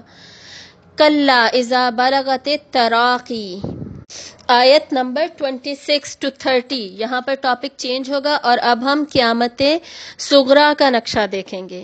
یعنی اب ہم قیامت کبریٰ جو ہے اس کے مناظر سے ہمیں تھوڑا سا ڈر جانا چاہیے. اور یہ پلیز یاد رکھیے گا کہ ان کو امیجن کرنا ہے، ساتھ ساتھ سوچنا ہے کہ یہ کیا ہو رہا ہے، کیسے ہو رہا ہے. تو اب قیامت صغریٰ میں کیا ہوگا؟ جب انسان کی موت واقع ہو جاتی ہے. یعنی انفرادی سطح پر تو ہر انسان کی موت ہی اس کی قیامت ہے. انسان کی قیامت شروع ہو جاتی ہے جب وہ قیام کرنے کے لائق بھی نہیں رہتا. قیام کیا ہوتا ہے؟ کھڑے ہونا، وہ کھڑے ہونے کا دن ہوگا نا. لیکن قیامت صغریٰ جب شروع ہوتی ہے، بس انسان گیا، مر گیا، لیٹ گیا، ختم ہو گیا، اب کھڑے ہونے کے لائق بھی نہیں رہتا. تب اس کی قیامت صغریٰ سٹارٹ ہو چکی ہوتی ہے. کلا اذا بلغت التراقی، ہرگز نہیں، جب پہنچ جائے گی جان حلق کو. وقیل من راق، اور کہہ دیا جائے گا کون ہے جھاڑ پھونک کرنے والا، کون ہے بچانے والا، علاج کرنے والا. یعنی یہ اب اس وقت کا، اس کیفیت کا نقشہ کھینچا جا رہا ہے جبکہ بڑے بڑے ڈاکٹر، حکیم، طبیب، ایون رشتہ دار وغیرہ سب جواب دے جاتے ہیں اور بس یہ کہتے ہیں کہ بس اب دعا ہی کریں صرف. یعنی تنزن کہا جا رہا ہے کہ اب کوئی بچانے والا ہے، اب کوئی علاج کرنے والا جو کہ اس موت کی سختی سے انسان کو اب بچا لے، اس شخص کو بچا لے. وَظَنَّ أَنَّهُ الْفِرَاقُ، اور وہ سمجھ لے گا کہ بے شک وہ جدائی کا وقت ہے. یعنی وہ جو انسان ہے، مرنے والا ہے، اب اسے سمجھ آ جائے گی کہ بس اب لوٹنے کا، اللہ کی طرف لوٹنے کا وقت ہے، اب دنیا میں واپس جانے کا وقت نہیں ہے. اور ارد گرد جو لوگ بیٹھے ہوئے ہوں گے وہ بھی سمجھ جائیں گے کہ جی اس کے جانے کا وقت آ گیا ہے. اور دنیا کا جو متاع تھا، بڑے ارمانوں سے جو گھر اور مال و اسباب بنائے تھے، وہ سب کچھ چھوڑنے کا وقت آ چکا ہے. وَالْتَفَّتِ السَّاقُ بِالسَّاقِ، اور لپٹ جائے گی پنڈلی پنڈلی کے ساتھ. یعنی ٹانگیں آپس میں ایک دوسرے کے اوپر آ رہی ہوں گی، ایک دوسرے کو لگ رہی ہوں گی، مطلب کہ جان کنی جو جان نکلنے کے وقت کی کیفیت ہوتی ہے، اور اس وقت انسان ناقابل برداشت تکلیف میں ہوتا ہے، اس تکلیف کو یہاں پر بتایا جا رہا ہے، ایکسپلین کیا جا رہا ہے۔ اور آپ صلی اللہ علیہ وآلہ وسلم نے وصال سے پہلے فرمایا تھا کہ موت کی اپنی غمرات و سکرات ہیں جس سے ہر کوئی گزرے گا، یعنی اس کی اپنی سختی اور آزمائش ہے، اور اس سے کوئی بھی نہیں بچ سکتا، ہر کسی نے اس سے گزرنا ہی گزرنا ہے، موت کی سختی سے۔ اور جب قبر میں پہلی دفعہ لٹایا جاتا ہے تو قبر ہر ایک کو سکویز کرتی ہے، دباتی ہے، اس سے بھی پنڈلیاں آپس میں ایسے دب جاتی ہیں، جڑ جاتی ہیں، وہی جو اس آیت میں کہا جا رہا ہے وَالْتَفَّتِ السَّاقُ بِالسَّاقِ، اور ریبز ایسے ایک دفعہ سکویز ہوتی ہیں، دبتی ہیں، پھر قبر اس کو چھوڑتی ہے۔ تو یہ بھی ہر ایک کے ساتھ ہوگا۔ آپ صلی اللہ علیہ وآلہ وسلم نے جب حضرت سعد بن معاذ رضی اللہ تعالیٰ عنہ شہید ہوئے تھے اور اللہ تعالیٰ کا عرش اس کے اوپر ہلا تھا، جب حضرت سعد بن معاذ شہید ہوئے تھے، واحد صحابی تھے جس پر اللہ تعالیٰ کا عرش بطور غضب یا قدرت کو شو کرنے کے لیے ہلا تھا۔ تو آپ صلی اللہ علیہ وآلہ وسلم نے جب حضرت سعد کو بھی قبر میں اتارا تو آپ نے فرمایا کہ جب سعد کو بھی قبر نے اسی طرح جھنجھوڑا ہے اور سکویز کیا ہے تو کیا کوئی اور بچ جائے گا؟ کوئی بھی نہیں بچ سکتا۔ اِلَىٰ رَبِّكَ يَوْمَئِذٍ الْمَسَاقُ، آپ کے رب ہی کی طرف اس روز روانگی ہے، یعنی اب روانگی کا وقت، واپس جانے کا وقت آ گیا ہے، اللہ کی طرف مڑنے کا وقت آ چکا ہے، اب کوئی بھی نہیں رک سکتا۔ یہ ہے last breath, last moment of death. چاہے کسی کی ہیلپ لینے کی کوشش کریں، کسی کو بلا لیں، کوئی علاج کرنے والا آ جائے، جب جان حلق تک پہنچ جائے گی تو بس اللہ کی طرف واپسی کا وقت آ پہنچا، اب کوئی نہیں بچا سکے گا۔ اور یہ کیسے ہوتا ہے، کس طریقے سے؟ مومنٹس میں، چند لمحات میں یہ ہو جاتا ہے اور خبر بھی نہیں ہوتی، انسان کو موقع بھی نہیں ملتا کہ کوئی ایکسٹرا ایک لفظ بھی ایکسٹرا بول سکے، اپنے دل کی بات کر سکے، اور سلسلہ ختم ہو جاتا ہے۔ ڈاکٹر توفیق چودھری بہت مفسر ہیں اور مبلغ ہیں، ان کی میں سن رہی تھی اس صورت کے اوپر، تو وہ بتا رہے تھے کہ جو چیسٹ کمپریشن ریکوری ریٹ ہے نا، CPR ریٹ، جو کہ دل کو دبایا جاتا ہے تاکہ انسان کی دھڑکن دوبارہ آ جائے اور وہ بچ جائے، وہ صرف 5% ہے۔ حالانکہ ہم جانتے ہی نہیں ہیں۔ ہم کیوں نہیں جانتے؟ کیونکہ ہم کیا دیکھتے ہیں موویز میں، ڈراماز میں، یہ وہ جو بچپن سے جو دیکھتے آ رہے ہوتے ہیں، ہر کسی کا جی دل دبایا گیا، بندہ زندہ ہو گیا، تو ایسے سینس جی کلائمیکس کے سینس ڈالے ہوئے ہوتے ہیں، حالانکہ اس کا سکسیس ریٹ صرف 5% ہے۔ جس پر جان جس کی نکل رہی ہے سو سمجھیں بس گئی ہی گئی۔ اور یہی بتا رہے تھے ڈاکٹر توفیق چودھری کہ ہر کسی کو موقع بھی نہیں ملتا لا الہ الا اللہ کلمہ پڑھنے کا۔ یہ MBBS ڈاکٹر ہیں اور انہوں نے اپنی ایکسپیرینس کی بیسس پہ بتایا اور ریسرچ کی بیسس پہ کہ تقریباً 33% لوگ ہارٹ فیلئر سے مرتے ہیں، ان کا دل کام کرنا جواب دے جاتا ہے، ایک دم سے ختم ہو جاتا ہے، سڈن ڈیتھ ہوتی ہے، موقع ہی نہیں ملتا کلمہ پڑھنے کا۔ اور تقریباً 25% جو ہیں وہ کینسر کے نتیجے میں مرتے ہیں، اس کے نتیجے میں انہیں بھی موقع ہی نہیں مل پاتا، اتنی تکلیف میں ہوتے ہیں وہ، جو انہیں ڈرگز دی جا رہی ہوتی ہیں، میڈیسنز دی جا رہی ہوتی ہیں، اس کے اثر کی وجہ سے، اس کی تکلیف کی وجہ سے ڈیتھ ہو جاتی ہے۔ اور پھر 15% وہ ہیں جو نیچرل جن کی ڈیتھ ہوتی ہے، ایکسیڈنٹل ڈیتھس جن کی ہوتی ہیں، بائکس پہ، کارز پہ اور ڈفرینٹ ریزنز کی وجہ سے۔ تو 65% آلموسٹ یہ کور ہو جاتے ہیں جن کی بالکل سڈن ڈیتھس ہوتی ہیں اور کلمہ طیبہ پڑھنے کا موقع تک نہیں ملتا، اتنی سڈن حلق میں جان پھنستی ہے اور جدائی کا وقت آ جاتا ہے۔ سورۃ الواقعہ کی آیات 83 to 87 میں بھی ہم نے یہی ٹاپک وہاں پہ بھی پڑھا تھا، اور اس کا اینڈ کہاں پہ ہو رہا تھا کہ اگر تم لوگ جو پاس بیٹھے ہوئے ہو، اگر تم اتنے ہی سچے ہو تو پھر اب واپس لا کر دکھاؤ اس انسان کو جو کہ مر رہا ہے، جو جا رہا ہے، جو اللہ کی طرف بس چلا گیا، لا سکتے ہو واپس؟ بھئی جس طریقے سے موت اتنی یقینی ہے اسی طرح قیامت کا قائم ہونا بھی یقینی ہی ہے، تو تیاری پھر اس چیز کی ہونی چاہیے۔ آپ صلی اللہ علیہ وآلہ وسلم نے ایک حدیث میں فرمایا، اگر تم وہ جان لو جو میں جانتا ہوں تو تم ہنسو کم اور رو زیادہ. اور یہ بھی آپ صلی اللہ علیہ وسلم نے فرمایا کہ اگر تم وہ جان لو جو میں جانتا ہوں تو تم اپنے بستروں پر آرام نہ کرو، مزے نہ کرو، تم اٹھ جاؤ. اور اگر تمہیں وہ پتہ چل جائے جو میں جانتا ہوں تو تم اپنے مردہ کو، اپنی میتوں کو دفنانا چھوڑ دو. یہ ڈفرینٹ احادیث ہیں. یعنی جو قبر سے پھر جو ہماری کہانی شروع ہوگی نا، حقیقی کہانی جو شروع ہوگی، اس کا اگر ابھی سے ہمیں پتہ چل جائے ایگزیکٹلی کہ اے ٹو زی ہونا کیا ہے، تو ہم دنیا میں ایک سیکنڈ بھی ہنس نہ سکیں، ہم کچھ گزار ہی نہ سکیں دنیا میں وقت، یہ ہم روتے ہی رہیں، ڈپریشن میں ہی رہیں. تو اللہ تعالیٰ نے پورے سینز اسی لیے نہیں دکھائے، لیکن چند جھلکیاں دکھا دیں، بتا دیں، حقیقتیں ہمارے سامنے کھول دیں. کیوں؟ جتنا بتایا اس لیے کہ ہم کچھ تو تیاری کر لیں، ایسا نہ ہو کہ ہم دنیا میں گم ہی ہو جائیں، ہماری ترجیحات ہی بگڑ جائیں، خراب ہو جائیں، ہم تیاری ہی نہ کر سکیں.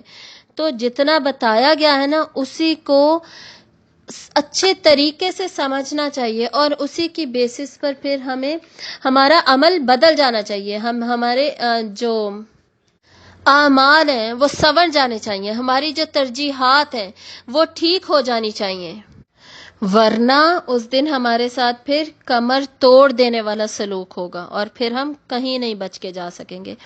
آیت number 31 to 39 5th section start ہوگا. اس میں ہم دیکھیں گے انسان اپنے تکبر کی بنا پر کیا غلطیاں کرتا ہے، اور تکبر کے ساتھ ساتھ پھر انسان کو اس کی اوقات بھی یاد دلائی جائے گی. ان دونوں کا نقشہ دیکھیں گے. تو تکبر کی وجہ سے وہ جو غلطیاں کرتا ہے وہی تو ریزن بنتا ہے اس کے برے انجام کا.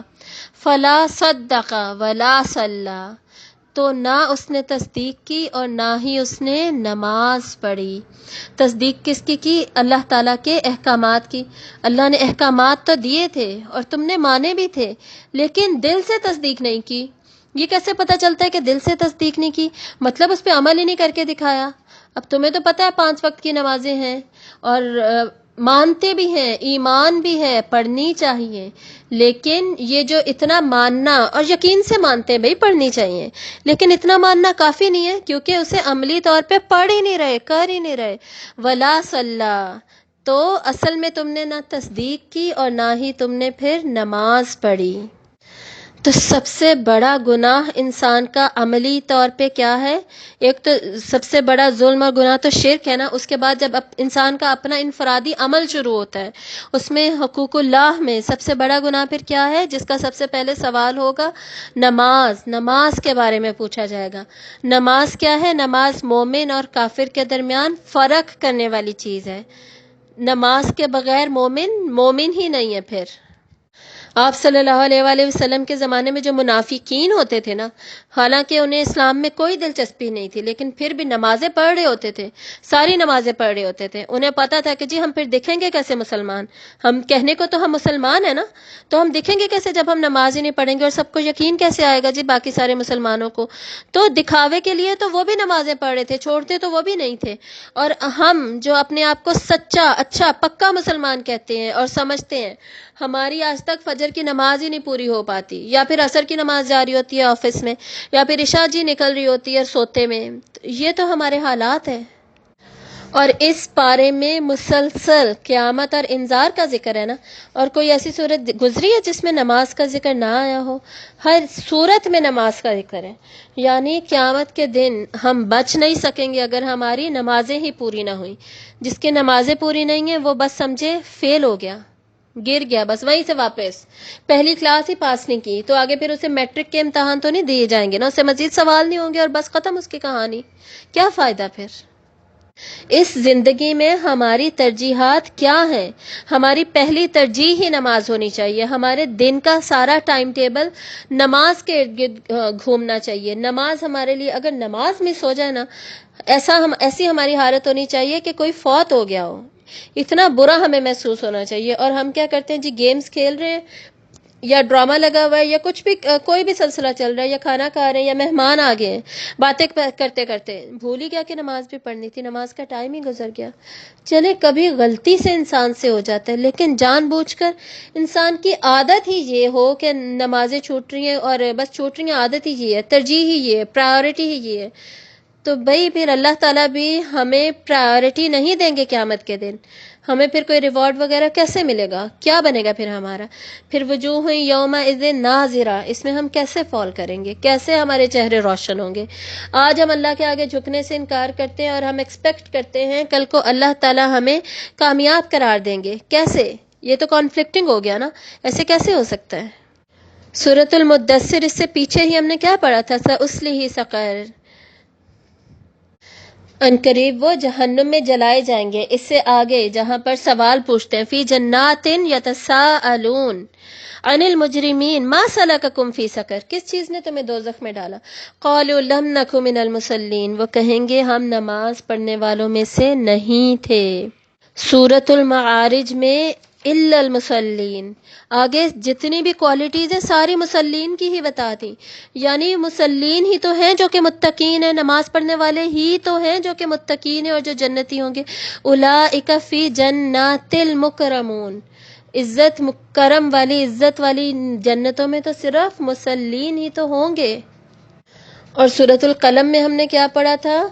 یوم یکشف عن ساق ویدعون الی السجود فلا یستطیعون، تو جب انہیں اس دن سجدے کے لیے بلایا جائے گا کہ اللہ تعالیٰ جب ہوں گے سامنے اور سجدے کے لیے کہا جائے گا فلا یستطیعون، تو وہ استطاعت نہیں رکھتے ہوں گے سجدے کی۔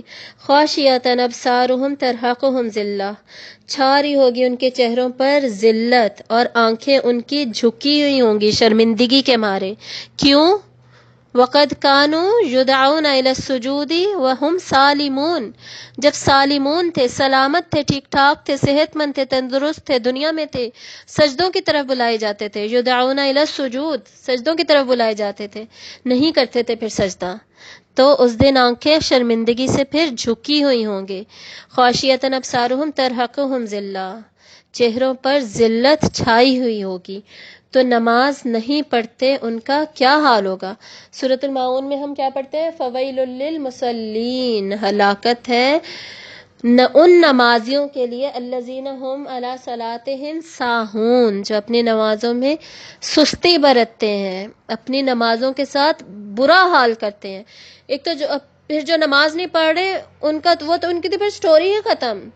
جو لوگ نماز اتنے برے طریقے سے پڑھ رہے ہیں، نہ اس کی کوالٹی کا خیال ہے، خشوع و خضوع یعنی، اور نہ ہی اس کے اوقات اور کسی چیز کا خیال ہی نہیں ہے، نہ تعداد پوری کر رہے ہیں، نہ اوقات کا خیال ہے، سب سے لیٹ نماز پڑھ رہے ہیں، سستی سے نماز کی طرف آتے ہیں، تو اللہ تعالیٰ کہہ رہے ہیں تو ان کے لیے بھی ویل ہے، فویل للمصلین، ہلاکت ہے ان کے لیے بھی۔ تو پھر ہمارا بچے گا کیا اگر ہم نمازیں پوری نہیں کریں گے، پکی نہیں کریں گے؟ ہمارا پہلا کام، پہلی ترجیح ہے یہ ہماری نمازیں پوری ہونی چاہیے، اول وقت میں ہونی چاہیے، صرف اللہ کے لیے ہونی چاہیے۔ نمازیں ہو جائیں اس کے بعد آپ باقی دن کے کام کیجئے۔ اپنی یہ عادت بنائیے، اپنے بچوں کو بچائیے، ان کو فجر کے وقت کے لیے جگائیے۔ آج ہم اپنے بچوں کو فجر کے وقت کے لیے نہیں جگائیں گے نا، وہ کل کو جوانی میں نہیں اٹھیں گے، وہ نہیں جائیں گے نماز پڑھنے مسجدوں میں، وہ فجر کے وقت نہیں اٹھ سکیں گے، ان کی عادت ہی نہیں بنے گی۔ ابھی سے اپنے بچوں کی بچپن سے ہم اسکول کے لیے اٹھا سکتے ہیں، ہم نماز کے لیے کیوں نہیں اٹھا سکتے؟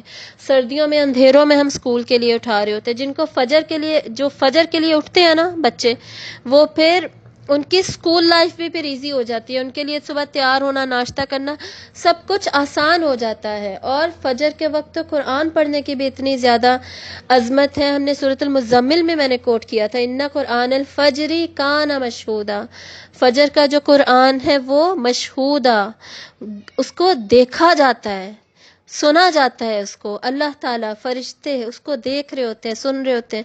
فجر کے قرآن کی بھی اتنی زیادہ اہمیت ہے، فجر کی نماز میں قرآن اور اس کے بعد بھی، دونوں کی بات ہے۔ تو کس طرح سے پھر ہم اپنے آپ کو اس بات پہ کنونس کر لیتے ہیں، ہمارا نفس ہمیں اس بات پہ راضی کر لیتا ہے کہ جی بھائی تم نماز نہ پڑھو، نماز چھوڑ دو، تم خیر آج نہیں کل سے پکی کروں گی، کل سے کر لوں گی۔ اس طرح تو کبھی نمازیں نہیں پکی ہوتی. نماز آج سے ہی، ابھی سے میں نماز پڑھوں گی، ابھی سے میں کھڑی ہو جاؤں گی، میں نے ڈیلے کرنا ہی نہیں ہے. اور نماز وقت پہ پڑھنے کا بہترین جو فارمولہ ہے نا، جو طریقہ ہے، وہ یہ ہے کہ جیسے ہی اذان ہوئی ہے انسان کھڑا ہو جائے. اذان ہوئی ہے، بس آپ سارے کام چھوڑیں، پہلے نماز پڑھ لیں. ایسی پکی عادت بنے گی نا، کبھی نماز نہیں مس ہوگی. اور یہی بچوں کے ساتھ کریں. بچوں کو فوراً کہہ دیں بیٹا نماز پڑھ لو. اور جب والدین گھر میں نماز پڑھ رہے ہوتے ہیں نا، بچے خود اٹریکٹ ہوتے ہیں اس کے اوپر. بچے تو ہوتے ہی فطرت میں ہیں، اٹریکٹ ہو رہے ہوتے ہیں. اس وقت انہیں کہیں تو وہ فوراً پڑھیں گے. اب جب بڑے ہو گئے ہیں، وہ اٹریکٹ ہی نہیں ہوئے تھے، آپ بھی نہیں پڑھ رہے تھے اور آپ نے کبھی کہا بھی نہیں، اب بڑے ہو کے کہیں گے تو وہ پڑھیں گے نہیں پڑھیں گے. ہم صرف یہی نہیں کہ اپنی زندگیاں خراب کر رہے ہوتے، اپنے ساتھ ساتھ جو اللہ نے ہمیں ذمہ داری دی ہے اپنے بچوں کی، ہم ان کو بھی تباہ کر رہے ہوتے، ان کی بھی عادت نہیں بناتے. آپ صلی اللہ علیہ وسلم نے فرمایا ہے نا کہ تم میں سے ہر ایک راعی ہے، ہر کوئی تم میں سے نگہبان ہے، اور اپنی اپنی جو بھی رعیت ہے اس کے پاس جو جس چیز پہ وہ نگہبانی کر رہا ہے اس کے بارے میں اس سے سوال ہوگا. حکمران ہے، اس سے اس کی محکوم کے مطابق محکوم سے ریلیٹڈ یعنی عوام کے لیے سوال ہوگا اس سے. خاوند ہے، اس سے اس کے گھر والوں کے بارے میں سوال ہوگا، کیونکہ وہ اس کے محکوم ہے، وہ راعی ہے گھر والوں کے اوپر، نگہبان ہے. تو عورت ہے، بچے اس کے نیچے آ رہے، اس کے انڈر آ رہے، اس کی ذمہ داری میں ہے. ہر ایک سے اس کی ذمہ داریوں کے بارے میں سوال ہوگا. تو اللہ تعالیٰ پوچھیں گے بھی کیوں نہیں تم نے نماز پڑھنی بتائی، سکھائی، وقت کا بتایا، اس کی اہمیت کا بتایا، انہیں احساس دلایا، اس کی عادت بنائی. اگر بچپن سے عادت بنائی ہوتی تو کوئی نماز نہ کسی کی مس ہو. اور کتنا افسوس ہے ہم پر کہ جو سب سے امپورٹنٹ چیز ہے، سب سے زیادہ سستی ہم اسی میں دکھا رہے ہوتے ہیں. اکثر بائی لارج امت جو ہے ہماری روزے پورے رکھ رہی ہوتی ہے، روزے نہیں چھوٹ رہے ہوتے. موسٹلی روزے ہمارے کمپلیٹ جا رہے ہوتے ہیں، زکوٰۃ میکسیمم لوگ دے رہے ہوتے ہیں، حج تقریباً سب کر رہے ہوتے ہیں، لیکن نماز کتنے لوگ ساری پڑھ رہے ہوتے ہیں؟ نماز بہت لوگ چھوڑ رہے ہوتے ہیں، زیادہ لوگ نمازیں چھوڑ رہے ہوتے ہیں، خصوصاً فجر نہیں تو پھر عشاء، کسی نہ کسی ٹائم سو رہے ہوتے ہیں. اگر ہم اپنے سونے کی ایک روٹین بنا لینا، یہ جو نائٹ ایکٹیویٹیز ہیں ہماری بالکل فالتو فضول قسم کی، پارٹیز کرنا، موویز دیکھنا، باہر جانا، ہلا گلا کرنا، لیٹ بازاروں میں گھومنا، لوگوں سے ملنے ملانے جانا، تو صبح پھر جاگ کیسے آئے گی؟ تہجد تو بہت دور کی بات ہے نا. سورۃ المزمل میں تو حالانکہ تہجد کا حکم تھا، اس کی اہمیت تھی، فضیلت تھی، سورۃ الاسراء میں اس کا ذکر ہے، لیکن ہم تو فرض نماز ہی نہیں کر رہے. فرض نمازیں پہلے آئیں گی، تہجد اس کے بعد آئے گی. تو پہلے فرض نمازوں کی گنتی تو پوری کیجیے. جلدی سوئیے، فجر کے وقت اٹھیے، آہستہ آہستہ عادت بن جائے گی، فجر کے وقت پھر ہمیشہ اٹھا جائے گا. تو وہی ریزن جو ہم نے پیچھے بھی اتنی دفعہ پڑھا، وہی ہمیں یہاں پہ پتہ چل رہا ہے. فلا صدق ولا صلی، نہ ہی اس نے تصدیق نہیں کی. مطلب کیا؟ نماز ہی نہیں پڑھی اس نے. ولیکن کذب وتولی، اب یہ کیوں کہا جا رہا ہے؟ مزید اسی بات میں زور ڈالنے کے لیے، اسی کی مزید تاکید کے لیے. اور لیکن اس نے جھٹلایا. سچ اس کو پتا تھا کہ 5 نمازیں ہیں، لیکن اس نے جھٹلایا، نہیں پڑھی. وتولی، اور اس نے منہ موڑ لیا. پڑھنی نماز تھی، نماز پڑھنے کا وقت آیا، منہ موڑ لیا، منہ پھیر لیا، اگنور کر دیا، یعنی توجہ ہی نہیں دی، ٹوٹل اگنور، کسی اور کام میں لگے ہوئے. میرا پیپر ہے جی، کل میرے ایگزامز ہیں، میں نہیں پڑھ رہی نمازیں، آج نہیں میں نمازیں پڑھ سکتی، اتنے سارے میرے ابھی چیپٹرز رہتے ہیں، مجھے تیاری کرنی ہے، کل میرا پریکٹیکل ہے، مجھے تیاری کرنی ہے، کل میری پریزنٹیشن ہے، کل جاب پہ مجھے تیاری کرنی ہے. میں 36 آورز کی ہاسپٹل میں جاب کر کے آئی ہوں، میں ڈاکٹر ہوں، مجھ سے نہیں پڑھی جا رہی نمازیں. یہی حالات ہیں نا ہمارے. ہماری پرائیورٹی کیا ہے؟ یہ عاجلہ، یہ جلدی ملنے والی دنیا. میں اتنی جاب کروں گی تو مجھے فوراً سیلری مل جائے گی. یہ جلدی ملنے والی جو چیز ہے، یہ مجھے سینس آف اچیومنٹ ہوگا، سینس آف اکمپلشمنٹ ہوگا، مجھے وہ چاہیے. مجھے کوئی ٹرافی ملے گی، کوئی پرائز ملے گا، مجھے وہ چاہیے، اس کے لیے میں کر رہی ہوں. اور وہ جو بعد میں ملنے والی چیز ہے اس کا کیا؟ تو یہ سارے جو ہمارے ٹارگٹس ہیں نا، یہ سورت ان کو ایڈریس کر رہی ہے، ان کو درست کر رہی ہے. ہمیں اپنے آپ کو درست کر لینا چاہیے. ثم ذهب الى اهله يتمتع، پھر وہ چلا گیا اپنے گھر والوں کی طرف اکڑتا ہوا. تکبر میں اتراتے ہوئے پھر میں نے بڑا کارنامہ کیا ہے، میں نے بڑا کام انجام دیا ہے، میں نے اتنی میں ڈیوٹی کر کے آیا ہوں، میں نے آج اتنی بڑی پریزنٹیشن دے دی، میرے اتنے اچھے ایگزامز ہوئے ہیں، میرا وائوا بہت اچھا ہو گیا، میرے کوئزز بہت اچھے ہو گئے، میں نے بہت اچھی مووی ڈائریکٹ کی ہے، ہم لوگ سینما سے ہو کر آ رہے ہیں، خوش ہنسی خوشی مزے مزے سے، جی واپس اپنے گھر والوں میں آ گیا، مزے ہو رہے ہیں، باتیں چل رہی ہیں، مطلب پوری طرح نمازوں کو اگنور کیا جا رہا ہے۔ تو اللہ تعالیٰ کیا کہہ رہے ہیں؟ تم نے تصدیق نہیں کی، پھر تم نے تکذیب کی ہے۔ وَيْلٌ يَوْمَئِذٍ لِّلْمُكَذِّبِينَ، تو اس دن تکذیب کرنے والوں کے لیے ویل ہے، ہلاکت ہے۔ تو یہ یہاں تک کس چیز کا نقشہ کھینچا گیا ہے؟ ہماری زندگیوں کا، ہمارے اپنے جو ہمارے حالات ہیں آج کل، ایگزیکٹلی اس کی منظر کشی کی گئی ہے۔ اکثر تو میں نے دیکھا ہے ہمارے گھروں میں بڑے بوڑھے جو ہیں وہ نمازیں اس وقت پڑھ رہے ہوتے ہیں، شاید اس عمر میں جا کے خیال آ جاتا ہے کہ جی مجھے نماز پڑھنی چاہیے، میرا وقت آنے والا ہے، اور جو بچے ہیں وہ پڑھ ہی نہیں رہے ہوتے، ان کو کوئی خیال ہی نہیں ہوتا۔ مطلب یہ کانسیپٹ کسی طریقے سے بن گیا ہے کہ جیسے نمازیں اور عبادات صرف بوڑھوں کے لیے ہیں، جوانوں کے لیے تو زندگی انجوائے کرنا ہے۔ کتنا غلط کانسیپٹ ہے۔ سب سے زیادہ عبادت کا ثواب ہی جوانی کا ہے، سب سے زیادہ کاؤنٹ ہی وہ ہوتی ہے۔ جب برائی اتنی زیادہ اٹریکٹ کر رہی تھی اس وقت اسے چھوڑ کے نماز پڑھنا، سب سے زیادہ ثواب تو پھر اسی کا ہوگا نا۔ بڑھاپے میں تو جی جب آلریڈی اور کچھ کرنا ہی نہیں ہے، کچھ مزہ ہی نہیں دے رہی دنیا، اب تو چلو میں اللہ سے ہی لو لگا لوں، تو اس کا پھر اس لیول کا اجر تو نہیں ہے نا، اور کیا فائدہ پھر۔ تو ہمیں اپنی پرائورٹیز سیٹ کر لینی چاہیے، خصوصاً یہ آیات پڑھ کر۔ اولا لک فاولا، افسوس تجھ پر، فاولا پھر سے افسوس، اولا لکا تم پر افسوس، فاولا پھر سے افسوس، ثم اولا پھر افسوس، لکا فاولا تجھ پر پھر افسوس۔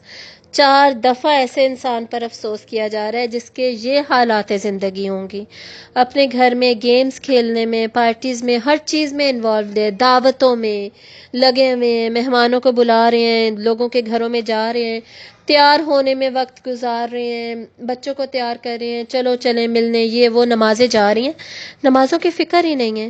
دنیا کا ہر کام اللہ کے تمام احکامات کو ساتھ لے کر بھی ہو سکتا ہے۔ ہم کسی کو گھر پر بلا سکتے ہیں یا کسی کے گھر جا سکتے ہیں، اس کے لیے پردہ بھی چھوڑ دینا اور نماز بھی چھوڑ دینی ہے، یا روزہ بھی نہیں رکھنا ہے، یا باقی بھی سارے احکامات کو بالکل سائڈ پہ کر کے صرف اس میں انوالو ہو جانا، یہ ضروری نہیں ہے۔ اللہ کے احکامات کے ساتھ ساتھ بھی یہ سارے کام ہو سکتے ہیں، لمٹ میں۔ یہ نہیں کہ اب ان میں وقت ہی ضائع کر دیا جائے، سارا وقت ہی قرآن بھی نہیں پڑھا، تسبیح بھی نہیں کی، کوئی اچھا کام نہیں کرنا، صرف دعوتیں، نہیں، یہ غلط ہے۔ اپنی پرائورٹیز کو ٹھیک کیجئے، ایسا نہ ہو کہ یہ اللہ تعالیٰ ہم پر افسوس کرے تو جی یہ ہم پر ہی اپلائی ہو جائے، یہ ہم پر ہی افسوس کیا جا رہا ہو۔ اولا لک فاولا، افسوس تم پر پھر سے افسوس، ثم اولا لک فاولا پھر سے افسوس تم پر پھر افسوس۔ ایحسب الانسان ان یترک سدی، کیا سمجھتا ہے انسان کہ وہ چھوڑ دیا جائے گا بیکار؟ مطلب کہ انسان کو بنایا گیا تھا تو وہ اس نے کیا سمجھا کہ اس کو پرپس لیس بنایا ہے، بغیر کسی مقصد کے بنایا ہے، کسی کام کے لیے نہیں بنایا، بس اس لیے بنایا کہ وہ مزے کرتا رہے، انجوائے کرتا رہے، دنیا کے پیچھے پڑا رہے۔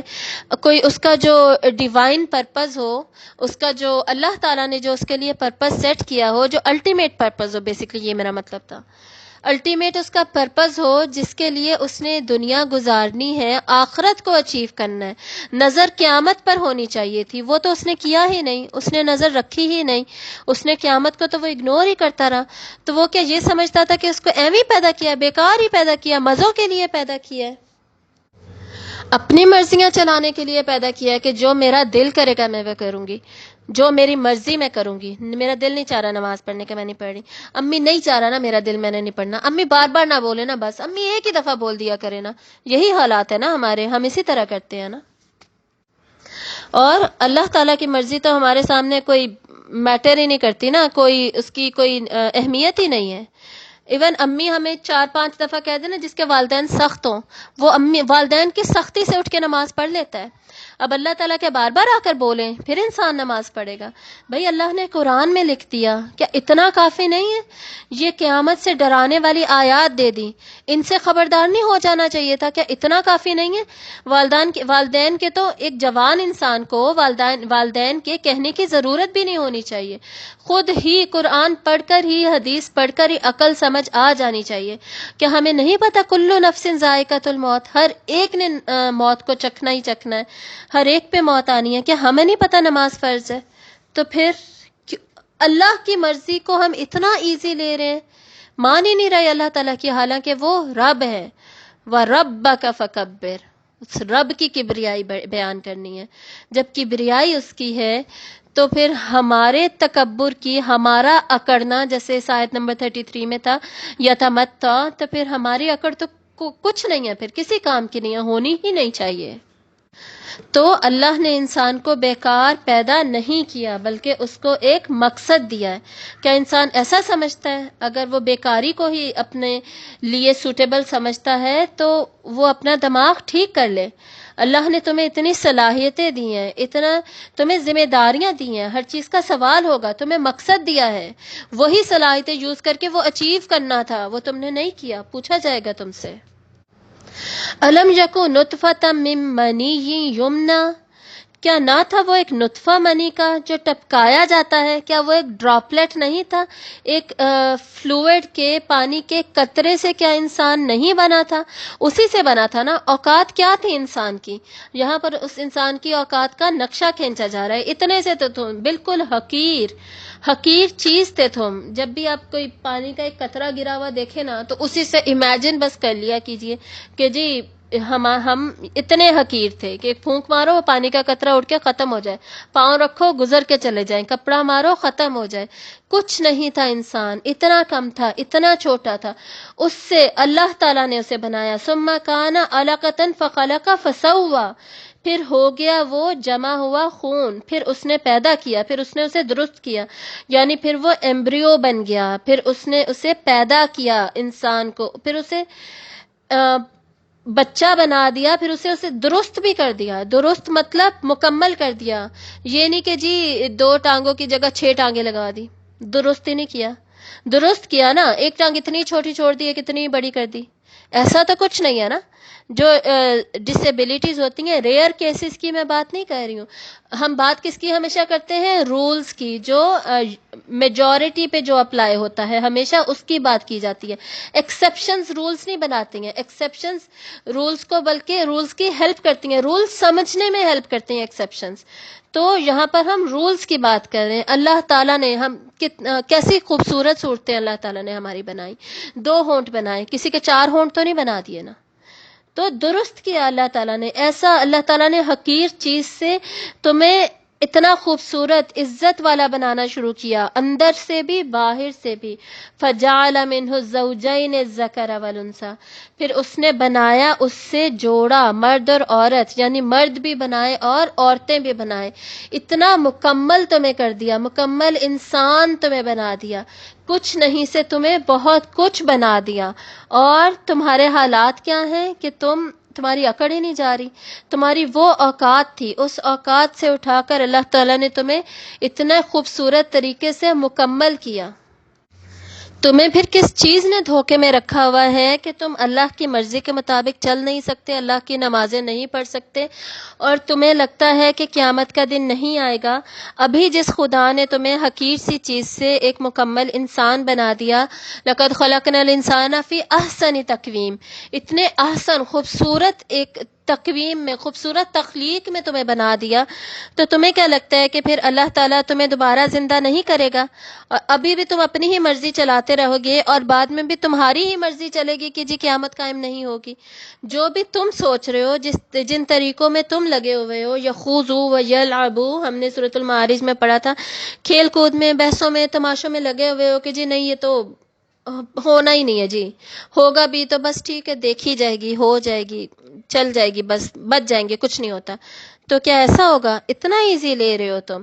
یا ایھا الانسان ما غرک بربک الکریم، اے انسان تمہیں کس چیز نے دھوکے میں ڈال رکھا ہے اپنے رب سے؟ تمہارا رب جو کرم کرنے والا ہے، اس سے تمہیں کس چیز نے دھوکے میں ڈال رکھا ہے کہ وہ قیامت نہیں لے کر آئے گا اور وہ تمہارے لیے بدلے کا دل قائم نہیں ہوگا اور تمہیں سزا و جزا نہیں ملے گی.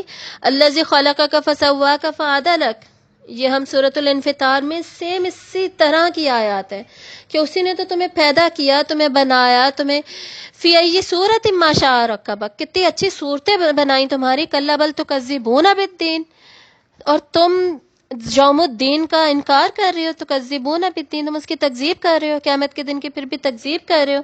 تمہارا اپنا وجود، اپنی تخلیق اس دنیا میں ہونا، یہ اٹ سیلف پروف ہے کہ جو اب بنا سکتا ہے وہ بعد میں بھی بنا سکتا ہے. جو اب اتنی اچھی تخلیق کر سکتا ہے تو کیا وہ بعد میں تمہاری تخلیق نہیں کر سکتا؟ تمہیں دوبارہ اٹھا نہیں سکتا؟ کیا ہڈیاں دوبارہ نہیں جوڑیں گی؟ اللہ تو تمہاری پور پور کو جوڑ کے رکھ دے گا. اور تم جو یہ تکبر کے مارے، اکڑ کے مارے دنیا میں بھی اللہ کی مرضی کے مطابق نہیں چل رہے، نمازیں نہیں پڑھ رہے، اور آخرت اینڈ میں بھی تم چاہتے ہو کہ تمہاری مرضی کے مطابق ہی ہو، بس سب ختم ہو جائے. یا لیتہا کانت القاضیہ، اے کاش کہ یہ ہوتی ہی نہ، موت ہی آخری ہوتی، یہی فیصلہ کن ہوتی، موت کے بعد کچھ ہو ہی نہ. یہ چاہتے ہو تم، تو ایسا نہیں ہوگا. الیس ذالک بقادر، کیا نہیں ہے وہ قادر، علی ان یحیی الموتى، اس پر کہ وہ مردوں کو زندہ کر دے. تو کیا اتنی دلیلیں تمہارے لیے کافی نہیں ہیں کہ وہ مردوں کو زندہ کرے گا؟ کیا وہ اس چیز پر قادر نہیں ہے؟ سبحانک اللہم فبلا، پاک ہے تیری ذات یا اللہ، کیوں نہیں، بے شک تو ہی قادر ہے. آپ صلی اللہ علیہ وآلہ وسلم جب بھی یہ آیات پڑھتے تو اس طرح ان آیات کا جواب دیتے. تو ہم بھی جب اس طرح اللہ تعالیٰ قرآن مجید میں سوال پوچھتے ہیں تو ہمیں بھی ان کا اسی طریقے سے جواب دینا چاہیے. سبحانک اللہم فبلا. تو یہ تھی اس صورت کی آخری آیت، آیت نمبر 40، جس میں کہ اس صورت کی کنکلوژن ہے کہ قیامت قائم ہو کر رہے گی، روز حشر کا آغاز ہوگا اور اس میں پھر ہم سے حساب و کتاب لیا جائے گا. تو ابھی پھر ہمیں اپنے حالات و واقعات، ترجیحات، اعمال سب کو درست کر لینا چاہیے. اور مزید اس صورت سے ہم نے کیا کیا سیکھا کہ عجلت کس چیز میں ہونی چاہیے؟ دنیاوی دوڑ نہیں ہونی چاہیے، ہماری آخرت کی دوڑ ہونی چاہیے. یقین جانیے دنیا کے سارے کام ہو جاتے ہیں، آخرت کی تیاری کے ساتھ ساتھ ہی ہو جاتے ہیں. ایسا نہیں ہے کہ آخرت کی تیاری چھوڑ کر ہی دنیا کے کام ہوتے ہیں. ہمارے کام انکمپلیٹ رہ جائیں گے. اگر میں نے نمازیں پڑھی، میری دنیا کے کام ہی نہیں ہو سکیں گے، میں پڑھائی ہی نہیں کر سکوں گی، میری ڈگریز کمپلیٹ نہیں ہوں گی. اگر میں نے قرآن پڑھ لیا یا قرآن پڑھا لیا یا تفسیر میں لگ گئی، 604 صفحے ہیں قرآن مجید کے، یا 600 پلس کچھ کر لیجئے، ڈیپینڈ کرتا ہے. قرآن 15 لائنز ہیں ایک پیج پر یا 16 لائنز ہیں، اس حساب سے پلس مائنس ہو جاتے ہیں، بس 600 پلس ہے صرف. تو 2 سال لگتے ہیں قرآن مجید مکمل پڑھنے میں. اس کو یا آپ حفظ سٹارٹ کریں یا آپ تفسیر سٹارٹ کریں، 2 سال زندگی کے نہیں ہم دے سکتے. دن میں ہم 5 نمازیں ہم نے پڑھنی ہوں، آدھا گھنٹہ لگتا ہے 5 نمازیں پڑھنے میں، آدھا گھنٹہ ہم اللہ کو نہیں دے سکتے. 24 گھنٹوں میں سے جس اللہ نے ہمیں 24 گھنٹے دیے ہیں، اس میں سے آدھے گھنٹے کے لیے ہم اللہ کے آگے کھڑے نہیں ہو سکتے. تو ہمیں اپنی خیر کی طرف ہماری عجلت ہونی چاہیے، شر کی طرف نہیں. اور دوسرا، قرآن کا حفظ، اس کا بیان، یعنی تجوید و تفسیر، ہر چیز اللہ تعالیٰ نے اس کو محفوظ کیا. اس کی ہماری نظر میں قرآن کی اور اس کے تجوید و تفسیر، ترتیل، اس کے تمام علوم کی اہمیت ہونی چاہیے. اہمیت ہوگی تبھی ہم انہیں سیکھیں گے اور انہیں پڑھیں گے اور پھر اس کا علم اپنے اندر راسخ کریں گے. دنیاوی ہر چیز کا علم ضروری ہے. کبھی میں نے یہ نہیں کہا کہ ساری دنیا چھوڑ کر آپ صرف دین کو پڑھیں، باقی ساری دنیا بھی دین کے علم میں ہی آتی ہے. اگر آپ سائنسز پڑھ رہے ہیں، وہ سائنس آپ کو اللہ سے جوڑ رہی ہے، تو وہ تو آپ کو پھر ہیلپ کر رہی ہے نا. آپ اسی اپنی نالج کو قرآن پڑھانے میں یوز کیجئے. آپ اگر ڈاکٹر ہیں تو آپ اس قرآن کی آیات کے لیے اس کو بطور دلیل آپ بتائیے، لوگوں کو ایکسپلین کیجئے کہ یہ دیکھو یہ عین قرآن کے مطابق ہے، جیسے اللہ نے کہا یہ وہی ہے. اس کو قرآن کی تعلیمات کو آگے بڑھانے کے لیے اپنی سٹڈیز کو یوز کیجئے. آپ کی چاہے جو بھی دنیاوی تعلیم ہے، دنیا کی ہر چیز اللہ نے بنائی، دنیا کی ہر تعلیم اللہ تعالیٰ نے بنائی، تمام علوم حاصل کیجئے، لیکن اس کا یہ مطلب نہیں ہے کہ قرآن نہ سیکھیے. قرآن کو پرائیورٹی دیجئے. پرائیورٹی ہماری یہ ہونی چاہیے، گولز میں ہمارے یہ ہونے چاہیے کہ ہم دنیا کی ہر علم کو قرآن کے علم کے ساتھ ہی جوڑیں گے، ان کو الگ الگ نہیں کر دیں گے. دنیا اور دین ہم نے کیوں الگ کر دیا، اور ہم نے کب الگ کر دیا؟ ہم نے الگ کرنا ہی نہیں تھا. ہماری دونوں چیزیں ملی ہوئی ہیں. ہماری دنیا دین کے مطابق گزرے گی، دین کے ساتھ ساتھ گزرے گی. یہ نہیں کہ دنیا کے مزے الگ اور آخرت کی تیاری الگ.